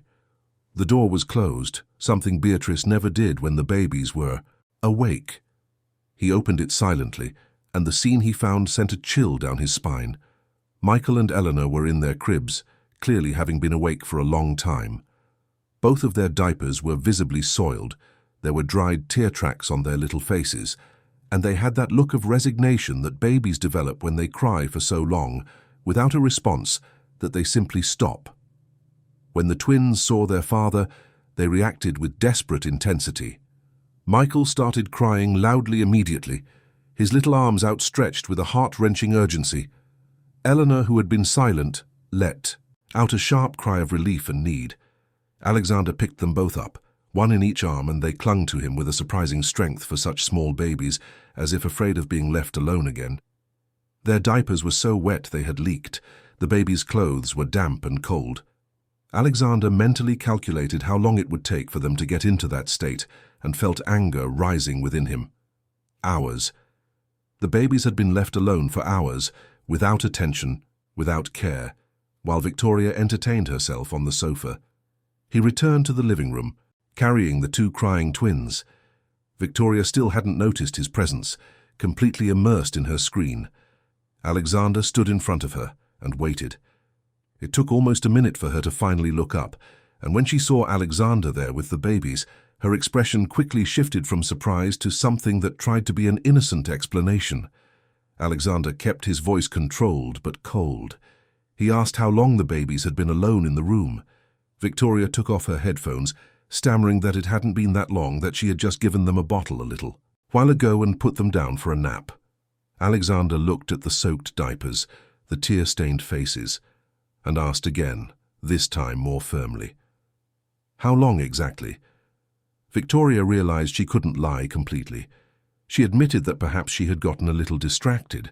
That time had passed faster than she realized, but that the babies were perfectly safe in their cribs. Alexander felt something break inside him. This wasn't a distraction. It was neglect. Complete and deliberate neglect. He took the twins to the bathroom and bathed them himself, something he hadn't done in weeks, since delegating their care. Done to Victoria. During the bath, he watched how Michael and Eleanor reacted to his every touch, with a desperate need for connection. They didn't want to let go of his hands, crying whenever he needed to reach for soap or a towel. They were starved for genuine attention, for affection they clearly weren't receiving. After dressing them in clean clothes, Alexander prepared bottles and fed them both on the sofa in his bedroom, away from Victoria. He held them carefully, looking into their little eyes as they drank, and felt an overwhelming guilt. How had he let it get to this point? How had he not realized his children were suffering? Victoria tried to enter the room, offering elaborate apologies and explanations about how caring for twins was more challenging than she had anticipated. Alexander cut her off sharply, saying they needed to talk seriously but not right now. First, he needed to make sure his children were okay. She left, visibly annoyed, and for the first time, Alexander noticed there was real anger behind the mask of maternal concern she always wore. That night, after the babies finally fell asleep, emotionally exhausted, Alexander sat in the armchair in their room for hours. He watched Michael and Eleanor sleep, their chests rising and falling, their expressions finally relaxed. He thought about everything that had happened in the past weeks, all the changes, all the signs he had ignored or misinterpreted. He remembered how the babies had always reacted negatively to Victoria from the very first meeting. At the time, he had believed her explanation about natural stranger anxiety, about the problematic dependency on Beatrice. But what if the babies simply sensed something that he, blinded by his desire for a complete family, couldn't see? What if a child's intuition was more accurate than all his adult reasoning? He thought of Beatrice, of how perfectly she had cared for the twins for months. There had never been a single real problem until Victoria started pointing out supposed flaws, and all those flaws had appeared exactly after Victoria started frequenting the house regularly, exactly when she would have had the opportunity to create the situations she later reported. Was it possible? Was Victoria capable of such calculated manipulation? Alexander picked up his phone and scrolled through old messages between him and Victoria. He reread the conversations, this time with a more critical eye. He noticed a pattern he hadn't seen before. Every message from her about the babies was focused on problems, on concerns, on questioning Beatrice's competence. There was never any genuine enthusiasm about the twins, just the right words said at the right time to feign maternal interest. And the babies, Alexander thought with growing clarity, had been consistently happy and healthy under Beatrice's care. They only began to wither after she was pushed aside and Victoria took over. The correlation was impossible to ignore. Dr. Silva was right about the importance of consistent attachment figures. Beatrice was that figure, and he had allowed her to be removed based on accusations that now seemed extremely suspicious. The decision formed in his mind with increasing clarity. He needed to know the truth. He needed to see what really happened when he wasn't home. He needed concrete evidence, not just intuitions or fragmented observations, and there was only one way to get it. The next morning, Alexander arrived at the office early and summoned the head of his company's security. He explained that he needed to install discrete security cameras in his residence, with remote access that would allow for real-time viewing from anywhere. The professional asked no questions beyond the necessary technical ones, accustomed to requests from clients who valued privacy and discretion. The cameras were installed that same afternoon while Victoria was out for a work appointment. Small, practically invisible, strategically positioned in the living room, the nursery, and the main hallway, all with clear audio and continuous recording capabilities. Alexander justified it to himself as being for the general security of the house, but he knew the truth. He was investigating the woman with whom he thought he was building a future. Beatrice was cleaning the living room.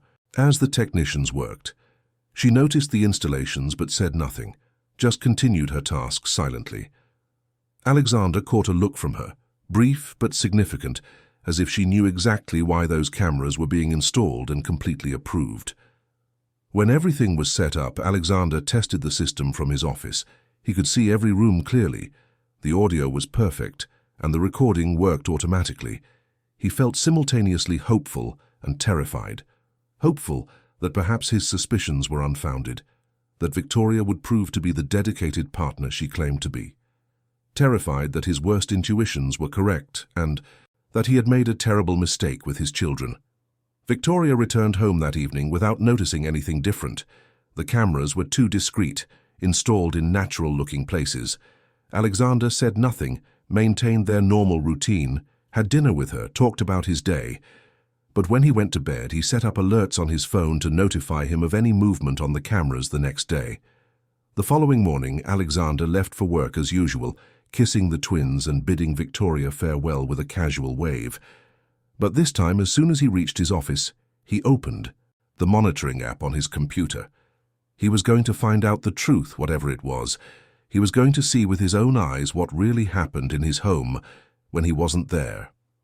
What Alexander didn't know was that he was about to witness something that would change everything. The truth the cameras would reveal would be more disturbing than his worst suspicions, and more liberating than he dared to hope. The next few hours would completely transform his understanding of everything that had happened in recent months, and the decisions he would need to make would be as clear as they were painful. Alexander arrived at his office that Monday with his stomach in knots. He had left home just 30 minutes earlier, after kissing the twins and seeing Victoria smile warmly as she held Eleanor. The image of the devoted girlfriend, ready for another day of lovingly caring for the babies. He wanted to believe that was the reality, that his suspicions were just the paranoia of an overprotective father. He sat at his desk, locked his office door, and opened the monitoring app on his computer. The screen split into 4 quadrants, each showing a different angle of his home. Living room, nursery, hallway, kitchen, all in high definition with crystal clear audio. The timestamp in the corner showed it was 8:15 a.m. For a few minutes, nothing extraordinary happened. Victoria moved about the house with the babies, taking them to the nursery and placing them in their cribs. Through the cameras, Alexander saw her expressions, and something already seemed off.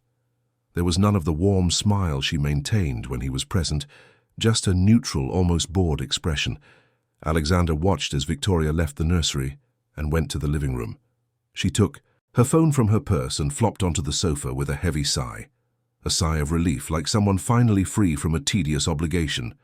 She began scrolling through social media, completely absorbed, while from the nursery came the soft sounds of the babies babbling, not yet crying, just making the normal noises of awake infants. The minutes ticked by. 15, 20, 30 minutes with Victoria on the sofa, phone in hand, completely indifferent to the sounds coming from the nursery. When Michael began to whimper, a light cry that Alexander recognized as a request for attention, Victoria simply turned up the volume on the television she had switched on. The crying intensified. Eleanor joined her brother, but Victoria didn't move. Alexander felt his blood boil. He gripped the mouse tightly, wanting to scream through the screen, but forced himself to keep watching. He needed to see everything, to understand the full extent of what was happening. The baby's cries grew more desperate, the kind of cry that any minimally sensitive person would respond to immediately. But Victoria just put in her earbuds, completely isolating herself. 45 minutes passed before Victoria finally got up, and it was only because she apparently received a message that prompted her to move. She went to the nursery with a look of visible irritation, picked up Michael without any affection, changed his diaper with rough movements that made the baby cry even more, and placed him back in the crib without even trying to soothe him. She did the same with Eleanor, mechanically and coldly, before returning to the sofa and her digital entertainment. Alexander watched hours of this agonizing routine. He saw Victoria feed the babies with mechanical haste, holding the bottles haphazardly, without eye contact or any show of affection. He saw her simply ignore it when Michael spat up a little milk, leaving the baby soiled for over an hour before she bothered to clean him. He saw Eleanor lying completely still in her crib, staring at the ceiling with that look of resignation he had recently noticed. But what came next was even more revealing and disturbing. It was around 11 a.m. when Beatrice appeared on camera, entering the living room to do her daily cleaning. Victoria immediately changed her posture, sitting up straight, putting her phone away, adopting a more alert expression. She went to the nursery and began to interact with them in a completely different way, her voice becoming sweeter, her movements more careful. Alexander understood instantly. Victoria was performing for Beatrice, wanting the nanny to see a dedicated and attentive caregiver. But there was more. He saw Victoria briefly leave the room, check where Beatrice was, and then do something that left him utterly shocked. She went to the toy cabinet that Beatrice kept perfectly organized and began to deliberately mess it up. Victoria's hands moved with calculated purpose, taking toys out of their proper boxes, mixing everything up, creating chaos where there had been order. She did it quickly, constantly checking to make sure Beatrice didn't see her. Then she returned to the nursery and continued to feign attentiveness until Beatrice passed by the hallway again. Alexander paused the recording, his heart pounding. This was undeniable proof of deliberate manipulation. Victoria was purposefully creating the situations she later accused Beatrice of causing. Every accusation of carelessness, every supposed mistake by the nanny had all been meticulously fabricated. And he had believed her, had punished an innocent woman based on calculated lies. But there was more. Alexander fast-forwarded the recording and saw more instances of sabotage. Victoria strategically moving objects, leaving used bottles where Beatrice had supposedly forgotten them, opening windows the nanny carefully kept closed. Each action was quick and furtive, executed when Beatrice was in another part of the house. The most devastating revelation came in the afternoon. Beatrice had finished her chores and was about to leave briefly for some shopping when she heard Michael crying intensely. Alexander saw through the cameras how the nanny hesitated, clearly torn between respecting the new boundaries and her instinct to care for a child in distress. Beatrice eventually gave in to her heart and went to the nursery. She picked up Michael, and the baby instantly calmed down, clinging to her with desperate need. Beatrice's tears were visible even through the camera as she held the child she loved, murmuring soft words of comfort. Eleanor also reached out her little arms, clearly wanting the same affection. That's when Victoria appeared at the doorway, and Alexander saw an expression on her face that chilled him to the bone. Pure rage, not disguised or controlled, but genuine fury. She advanced on Beatrice and snatched Michael from her arms with a rough movement that startled the baby, making him cry even louder. The audio perfectly captured the venomous words Victoria spat. She accused Beatrice of deliberately sabotaging her relationship with the children, of being unable to accept she was no longer needed, of trying to maintain control over a family that wasn't hers. The words were cruel, calculated to wound, and Beatrice retreated with tears streaming down her face, clearly devastated by the injustice. Victoria threatened to ensure she was fired if she continued to interfere, her voice icy and utterly devoid of the sweetness she always used with Alexander. Alexander paused the recording again, needing a moment to process what he had just witnessed. The woman on camera was a completely different person from the one he thought he knew. There was nothing maternal or caring about Victoria, only cold manipulation and cruel indifference. She had lied about everything, created an entire persona to deceive him, and used his children as pawns in a game to get what she wanted. And Beatrice. Sweet, dedicated, genuinely loving Beatrice. He had punished her unfairly, doubted her integrity, reduced her responsibilities based on fabricated evidence. The guilt Alexander felt was overwhelming, a physical pain in his chest. This woman had given her all to care for his children, and he had betrayed her in the cruelest way possible. Alexander forced himself to keep watching. He needed to see everything, to understand the full extent of the betrayal and neglect. The following hours showed more of the same pattern. Victoria on the sofa, absorbed in digital entertainment, while the babies cried without comfort. When she finally interacted with them, it was with visible impatience and zero affection. There was a particularly distressing moment where Eleanor, already exhausted from crying, simply stopped and lay still, staring into space. That childish resignation, the acceptance that no one would come no matter how much she cried, was one of the saddest things Alexander had ever seen. And Victoria was just a few feet away, laughing at something on her phone, completely indifferent to the child's suffering. When it was finally time for Alexander to normally return home, the cameras captured Victoria's instant transformation. She checked the clock, quickly put her phone away, went to the nursery, and began to perform. Her voice became sweeter, her movements more affectionate, her expression morphing into maternal concern. She picked up the twins, wiped the dried tears from their faces, and changed their clothes to make them look fresh and well cared for. When Alexander actually arrived home, captured by the external cameras, Victoria was sitting on the sofa with both babies in her lap, singing softly and smiling. The perfect performance of a devoted girlfriend. Michael and Eleanor were visibly exhausted, their tense expressions revealing the difficult day they had endured, but Victoria simply said they were tired because they had played so much. Alexander shut down the monitor, unable to watch anymore. He had everything he needed, more than enough evidence of the devastating truth. Victoria Vance was a complete fraud, a calculating manipulator who didn't care in the slightest about his children. She saw them as obstacles, as inconvenient prices she had to pay to access the lifestyle he could provide. And he had been completely fooled. He had let himself be seduced by the right words and convincing performances, allowing an emotional predator into his home to cause suffering to the people he loved most in the world. His children had spent weeks being emotionally neglected, and Beatrice, the only person who genuinely cared, had been cruelly pushed aside. Alexander glanced at the clock. It was mid-afternoon.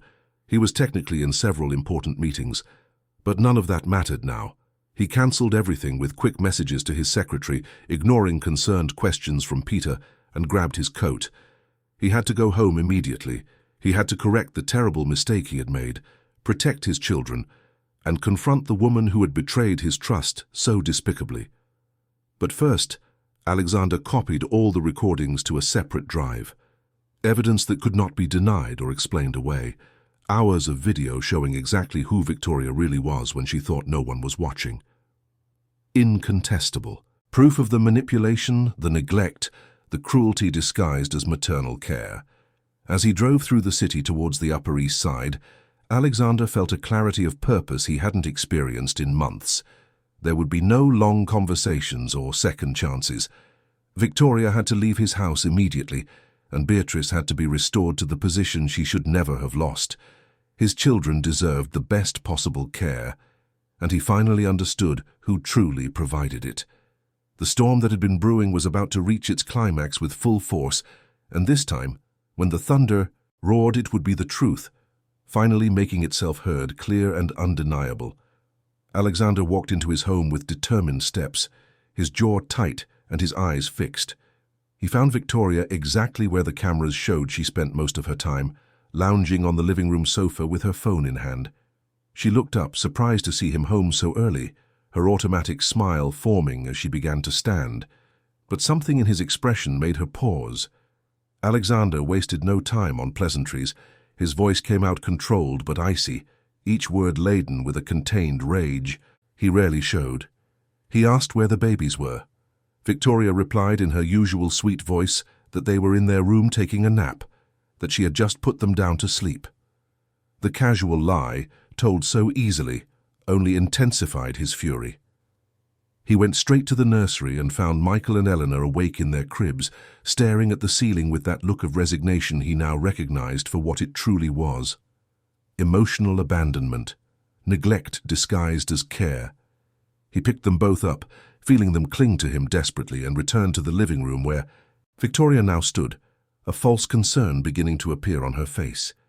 Alexander placed the babies on the activity mat with toys around them, ensuring they were safe, and then turned to Victoria with an intensity that made her instinctively recoil.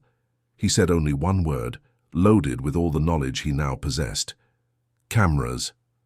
He saw the color drain from her face instantly, her eyes widening with comprehension and panic.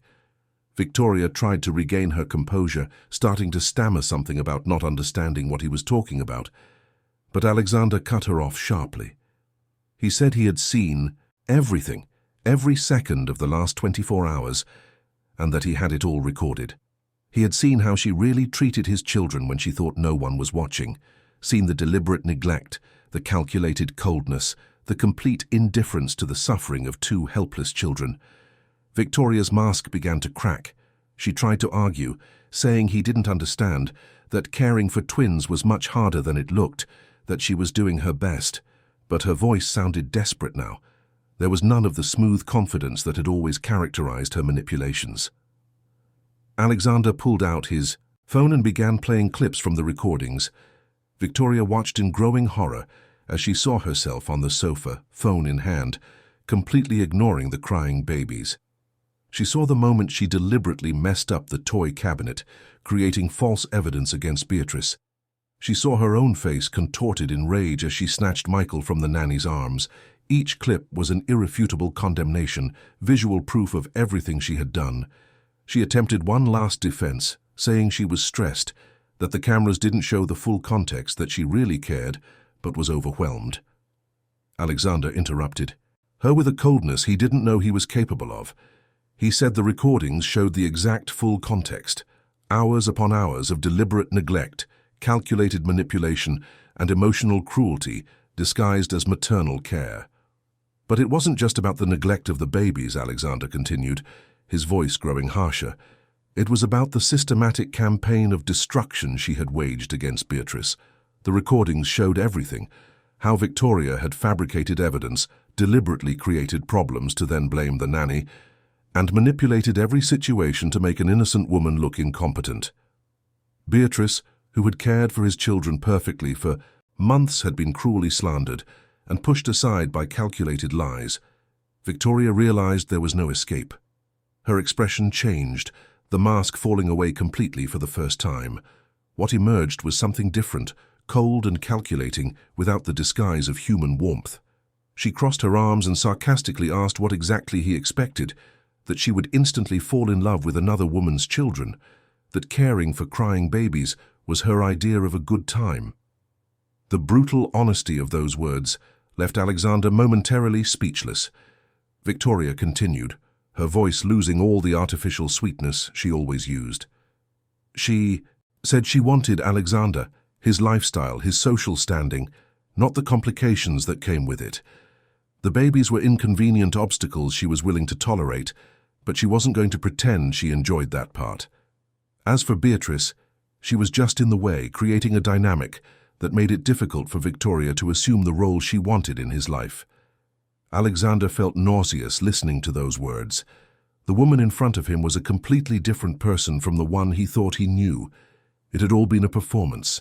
Every affectionate word about the babies, every show of maternal interest, every concerned accusation against Beatrice, all lies, all cold manipulation, executed with surgical precision to get exactly what she wanted. He said with a firm and final voice that their relationship was over, that she needed to leave his house immediately and never come back. Victoria laughed, a humorless sound, and asked if he really thought she cared. She was tired of the charade anyway, tired of pretending to be interested in annoying children, tired of competing for attention with a nanny who acted like she was their mother. Alexander watched with a mixture of anger and relief as Victoria grabbed her purse and a few belongings she kept there. She paused at the door, looked at the babies with an indifference she didn't bother to hide, and made one last venomous comment. She said he deserved to be stuck in this limited life of a single father, that he would never find anyone willing to accept the whole package, that he would be left alone with his children and his sanctified nanny. When the door closed behind her, Alexander felt as if a crushing weight had been lifted from his shoulders. He looked at Michael and Eleanor, who had watched the entire scene with wide eyes, not understanding but surely feeling the tension. He sat on the floor beside them and pulled them into his lap, hugging them tightly. He apologized in a low voice, knowing they wouldn't understand the words but hoping they would feel the sincerity. He promised he would never again let someone treat them that way, that he would always protect their well-being above all else. But there was someone else who deserved an even deeper apology. Alexander stood up, carrying the twins, and went to find Beatrice. He found her, in her room at the back of the mansion, sitting on her bed with an expression of profound sadness. She had clearly heard parts of the argument, and silent tears were streaming down her face. Alexander entered with the babies, and before he could say anything, Beatrice stood up quickly, concern replacing her sadness. She asked if the twins were okay, if they needed anything, her maternal instincts overriding any resentment she might feel. That reaction, that genuine and immediate concern for the children above all else, only reinforced for Alexander the terrible mistake he had made. He asked her to sit down and, his voice thick with emotion, began to show her the recordings. Beatrice watched with a mixture of validation and horror. Validation because there was finally proof that she wasn't crazy, that there had indeed been manipulation. Horror at seeing the extent of the neglect the babies she loved had suffered while she was forced to watch from afar. When the recordings ended, Alexander placed the babies in Beatrice's lap and knelt before her. With tears now streaming freely, he begged for forgiveness. He apologized for doubting her, for believing fabricated lies, for allowing years of impeccable dedication to be erased by weeks of calculated manipulation. He said there was no excuse for what he had done, that she deserved so much better than the treatment she had received. Beatrice held Michael and Eleanor against her chest, her own tears falling as the babies, feeling the comforting presence they had missed so much, finally relaxed completely. She said in a soft but firm voice that she understood Alexander had been manipulated, that people like Victoria were experts at creating convincing narratives. What mattered now was that the truth was out, and the children could once again receive the care they deserved. Alexander shook his head, saying that wasn't enough. Beatrice deserved more than just understanding. She deserved full recognition of her dedication and a formal apology for everything she had unjustly suffered. He would increase her salary significantly, give her a retroactive bonus for the weeks of unfair treatment, and most importantly, ensure she knew how valued and essential she was to this family. But above all, Alexander continued, he needed her to know that he trusted her completely, without reservation or doubt, that he recognized the genuine love she had for his children and was grateful every day that she was a part of their lives, that nothing that had happened changed the fact that she had saved his family when he needed it most, and would continue to be the most important person in Michael and Eleanor's daily lives. Beatrice finally let her tears flow freely, years of maintained professionalism giving way to genuine emotion. She said she had never done her job for the money or recognition, but because she truly loved those children. Seeing Alexander finally understand that, seeing the truth exposed and justice restored, meant more to her than any financial compensation. The twins, sensing the emotion of the adults around them, but mostly feeling the comforting presence of Beatrice after weeks of separation, began to babble happily. Michael grabbed Beatrice's face with his little hands, and Eleanor snuggled against her chest with visible contentment. The scene was so pure, so full of genuine love, that Alexander felt his heart ache with a mixture of gratitude and remorse. He promised Beatrice that she would have full authority over the baby's care again, that all the responsibilities that had been unjustly removed would be completely restored. More than that, he promised he would never again doubt her judgment when it came to Michael and Eleanor's well-being. She had proven time and again that she put the children above all else, and he finally understood the immeasurable value of that. That evening, the routine that had been so cruelly interrupted began to be rebuilt. Beatrice prepared the baby's dinner with the loving care that had always characterized her work. She bathed each one, softly singing the songs they recognized and loved. She rocked them to sleep with the infinite patience that came from the heart, not just from professional duty. Alexander watched it all, closely, seeing with new eyes what had always been there. The genuine love, the unconditional dedication, the care that transcended any job description. Beatrice was not just an exceptional nanny. She was the maternal presence his children desperately needed, the emotional stability that made it possible for him to be both the father and the businessman he needed to be. When Michael and Eleanor finally slept, Beatrice gently arranged their blankets and watched them for a moment, an expression of deep relief on her face. The children she loved were safe again, justice had been served, and everything could go back to how it should have always been. Alexander stood beside her, looking at his children sleeping peacefully for the first time in weeks. The nightmare was over, the storm had passed, and the truth had finally prevailed. But the scars of that experience would remain, painful reminders of how easily trust could be manipulated and how much damage could be done when one ignored the signs that were there all along. The weeks following Victoria's departure brought a remarkable transformation to the mansion on the Upper East Side. It was as if the entire house could breathe more easily, free from the invisible tension that had permeated every room during the months of manipulation.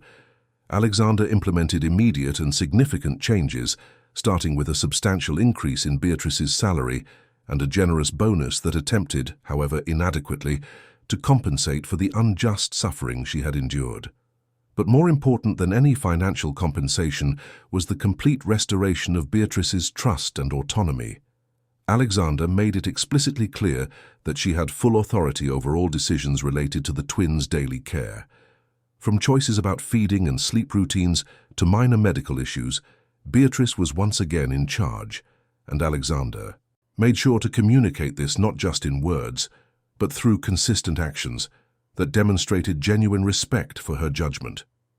Michael and Eleanor's recovery was surprisingly swift, a testament to childhood resilience and the power of consistent, loving care. In the first few days after Beatrice's full return to her duties, the babies followed her with their eyes constantly, as if fearing she might disappear again. But gradually, as the family routine re-established itself, that anxiety subsided. Michael went back to being the cheerful, exploratory baby he had always been. His persistent cough vanished completely, his sleep regulated, and he resumed his attempts to crawl with renewed enthusiasm. Beatrice created safe spaces around the house where he could explore freely, always supervised, but encouraged to develop his motor independence. The boy responded with frequent giggles, especially when Beatrice played the silly games he loved so much. Eleanor, always more reserved, took a little longer to fully recover her personality. But Beatrice had infinite patience, spending hours simply sitting with the girl in her lap, talking softly, reading colorful little books and singing the songs Eleanor recognized and loved. Gradually, the sparkle returned to the baby's dark eyes, her expression relaxed, and she began to smile again with that particular heart-melting tenderness. Alexander also fundamentally changed his approach to fatherhood and the balance between work and family. The experience with Victoria had been a brutal awakening about what truly mattered. He began leaving the office earlier on a regular basis, delegating more responsibilities to Peter and other trusted executives. He discovered that the company didn't fall apart when he wasn't present every minute, and that being a present father was worth any professional sacrifice. Evenings at home became sacred. Alexander usually arrived around 6, finding the twins already bathed and fed. Thanks to Beatrice's efficiency, but still awake specifically to spend time with their father. He played with them on the living room mat, participated in the bedtime routine, and read stories with different voices that made Michael giggle and Eleanor watch with growing fascination. Beatrice always withdrew discreetly during these hours, giving space for the bond between father and children to flourish without interference. But Alexander often called her back, wanting her to be part of those moments. He now recognized that Beatrice was not an employee to be kept at an appropriate distance, but an integral part of the family who deserved to be included in the joys and important milestones. Meals became moments of genuine connection. Alexander insisted that Beatrice dine with him regularly, not as a generous concession from an employer to an employee, but as recognition that they were partners in raising these children. They talked about the twins' daily developments, shared observations and concerns, and made plans for the children's future. It was a true collaboration, founded on mutual respect and a shared goal. Margaret visited again from Stamford a few weeks after the incident with Victoria. Alexander had told his mother everything over the phone, and she arrived with a mixture of relief that he had discovered the truth and residual concern about the impact on the babies. But when she saw Michael and Eleanor, now back to their usual cheerful selves, her fears quickly dissipated. The family matriarch spent a long afternoon talking with Beatrice in the kitchen as they prepared lunch together. It was a conversation between women who genuinely loved the same children, sharing concerns and celebrating achievements. Margaret said something that stuck in Beatrice's mind, that family wasn't defined by blood alone, but by love and dedication, and that Beatrice was as much a part of this family as anyone connected by genetics. Alexander also made a point of taking Beatrice to the twins' regular pediatric appointments. Dr. Silver immediately noticed the positive change in the children and commented with approval on how much happier and healthier they seemed. When Alexander briefly explained what had happened, omitting the sordid details, the pediatrician just nodded with understanding. He said that babies were incredibly perceptive about who truly cared for them, and that Michael and Eleanor clearly knew that Beatrice loved them unconditionally. Developmental milestones began to happen in rapid succession, each one celebrated with genuine enthusiasm. Michael finally mastered crawling and began exploring every permitted corner of the mansion, with Beatrice always nearby, ensuring his safety. Eleanor, though more cautious, eventually followed her brother, and the two twins developed an adorable dynamic, where Michael would explore first and Eleanor would watch before trying. Their first attempts to stand came at 9 months, both of them pulling up on furniture with adorable determination. Beatrice had strategically placed cushions around the living room, turning inevitable tumbles into soft, encouraging experiences rather than frustrating ones. Alexander would come home to find the twins practicing their new skills, with Beatrice sitting on the floor nearby, always ready to support but encouraging independence. Language also began to blossom.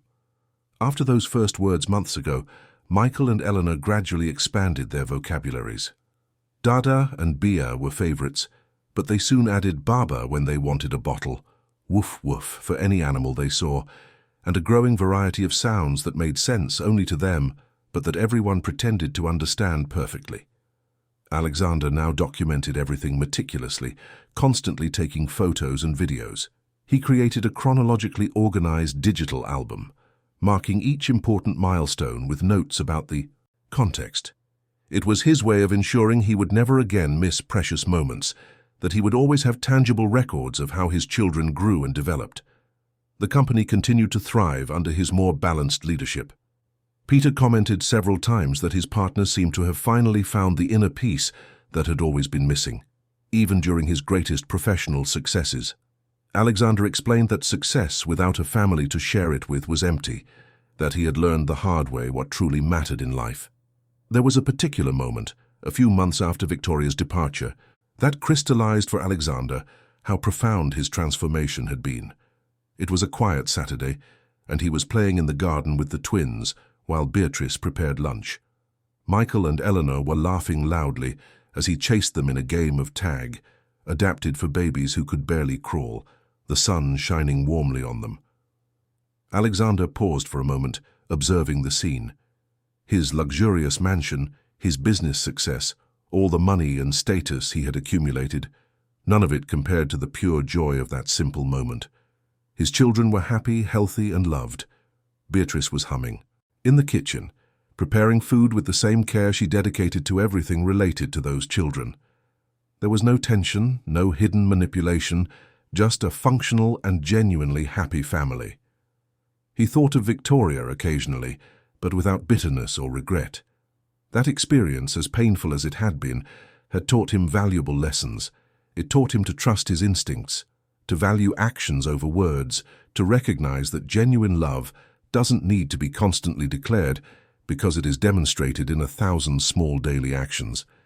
Beatrice had never said out loud that she loved Michael and Eleanor, but every gesture, every soft word, every moment of attentive care communicated it more clearly than any declaration.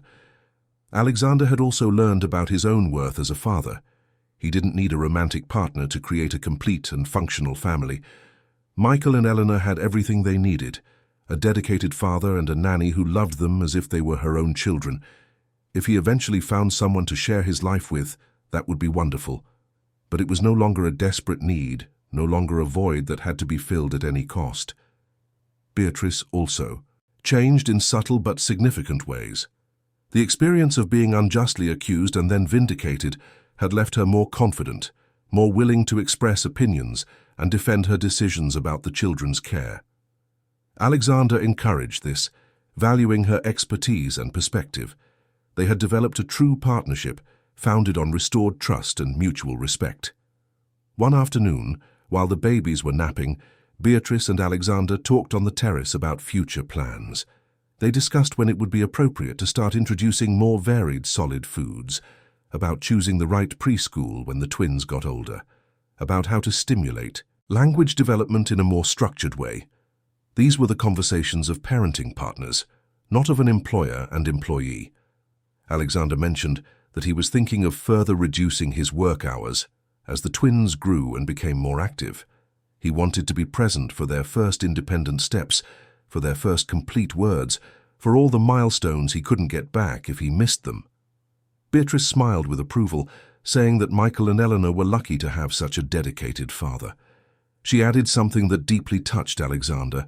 She said that in her 17 years of caring for children from different families, she had rarely seen a father so genuinely involved and present. Many men completely delegated child-rearing to wives or nannies, showing up only for photo opportunities, but absent from the daily work. Alexander wasn't like that, and it made all the difference in the children's emotional development. As the sun set over New York, painting the sky in oranges and pinks, Alexander felt a deep gratitude for the life he had rebuilt. The storm had passed, leaving behind a stronger, more authentic family. Michael and Eleanor would grow up knowing they were deeply loved, not just by their father, but by Beatrice too, whose constant presence and unwavering dedication were priceless gifts. The journey had not been easy, and the scars of Victoria's manipulation were still present in painful memories. But from that difficult experience emerged fundamental lessons about trust, genuine love, and the value of people who demonstrate character through consistent actions rather than beautiful words.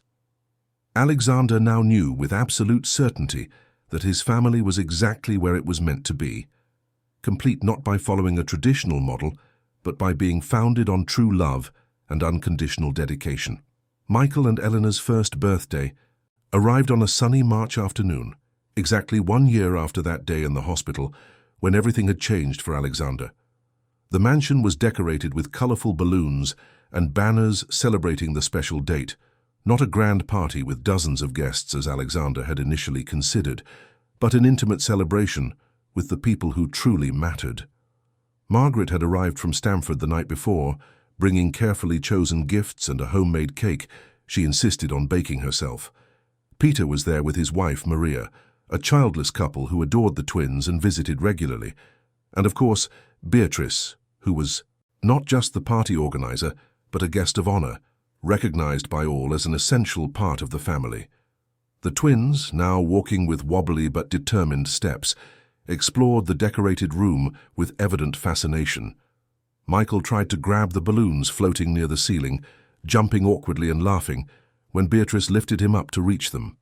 Eleanor was more interested in the wrapped presents, her little hands exploring the colorful paper with growing curiosity. Alexander watched it all with a sweet ache in his chest. 1 year.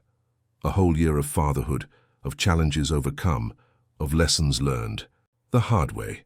He looked at Beatrice, who was now helping Michael not to trip over his own feet as he chased Eleanor in an impromptu game, and felt a gratitude that words could not adequately express. The party proceeded with the uncomplicated joy typical of children's celebrations. The twins loved tearing the wrapping paper, more interested in the packaging than the expensive toys inside. Margaret sang "Happy Birthday" in her melodious voice as everyone joined in, and Michael and Eleanor were mesmerized by the candles that needed help to be blown out. During lunch, as the adults chatted and laughed around the table, and the babies made an adorable mess with age-appropriate birthday food, Peter commented on how special this family was. It didn't follow the traditional mold, he admitted, but there was something genuine and functional about it that many conventional families never achieved. Alexander agreed, looking around the table at the people he loved. The afternoon moved on with games in the garden. Alexander had hired a professional photographer to document the day, but found that the best moments were the unposed ones, captured spontaneously. Michael covered in cake, laughing with chocolate all over his face. Eleanor, sleeping peacefully in Beatrice's lap after so much excitement. Margaret and Alexander talking seriously as they watched the children, a conversation between mother and son about the growth and maturity the year had brought. When the guests finally left and the house grew quiet again, Alexander found Beatrice cleaning up the last traces of the party. He insisted she leave it for the next day, that she had worked hard enough organizing everything. Beatrice smiled, but continued, saying she preferred to tidy up, that it was her way of processing significant days. Alexander grabbed a broom and joined her, working, side by side in comfortable silence. When they finished, they sat on the living room sofa, exhausted but content. The twins were sleeping soundly in their rooms, worn out by the day full of novelty and attention. The house was quiet, just the soft sound of distant city traffic below. It was Beatrice who broke the silence first. She said it had been an extraordinary year, full of challenges, but also immense growth. Watching Michael and Eleanor develop from fragile newborns into curious, vibrant toddlers had been one of the greatest privileges of her life. Alexander agreed, adding that none of it would have been possible without her, that Beatrice was literally the person who had saved his family when he needed it most. They talked about the future, about plans as the twins grew. Alexander mentioned he was considering a specific preschool that Peter had recommended, a place that focused on emotional development as much as educational. Beatrice offered to visit the facilities with him, to assess if it would be suitable for Michael and Eleanor's specific personalities. It was the kind of collaboration that now characterized their relationship, true partners in the care and education of the children. Alexander also shared something he had been thinking about for weeks. He wanted to formalize Beatrice's role in the family in a more significant way. He didn't know exactly how, but he felt she deserved recognition that went beyond salary and benefits. Beatrice was touched by the intention but said she didn't need formal titles or grand acknowledgements. The love Michael and Eleanor showed her, the trust Alexander placed in her judgment, the feeling of being a genuine part of the family, that was more valuable than anything that could be formalized on paper. But Alexander insisted he would do something.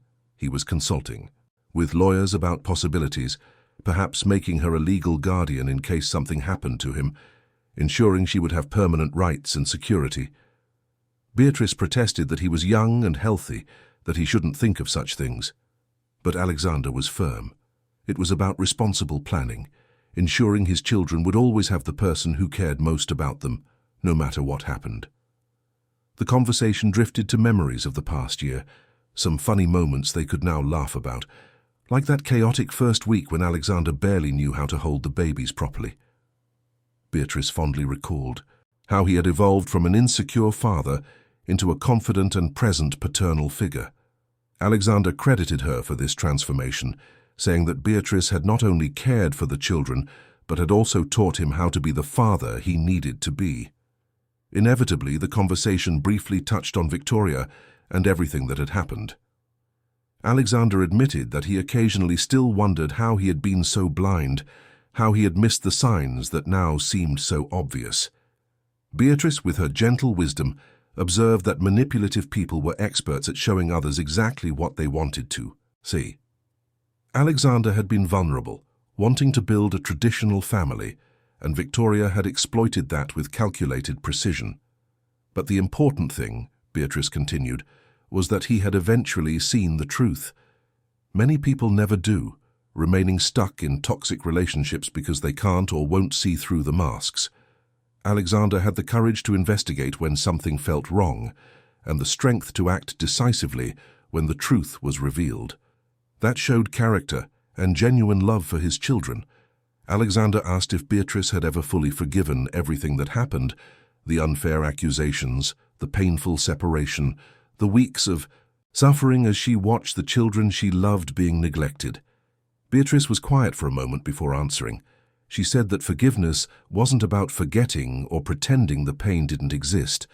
It was about recognizing that mistakes were made under manipulation, that Alexander had acted with the best intentions based on false information, and that he had done everything in his power to correct it as soon as he knew the truth. She added that the true test of character wasn't never making mistakes, but how one reacted upon realizing a mistake was made.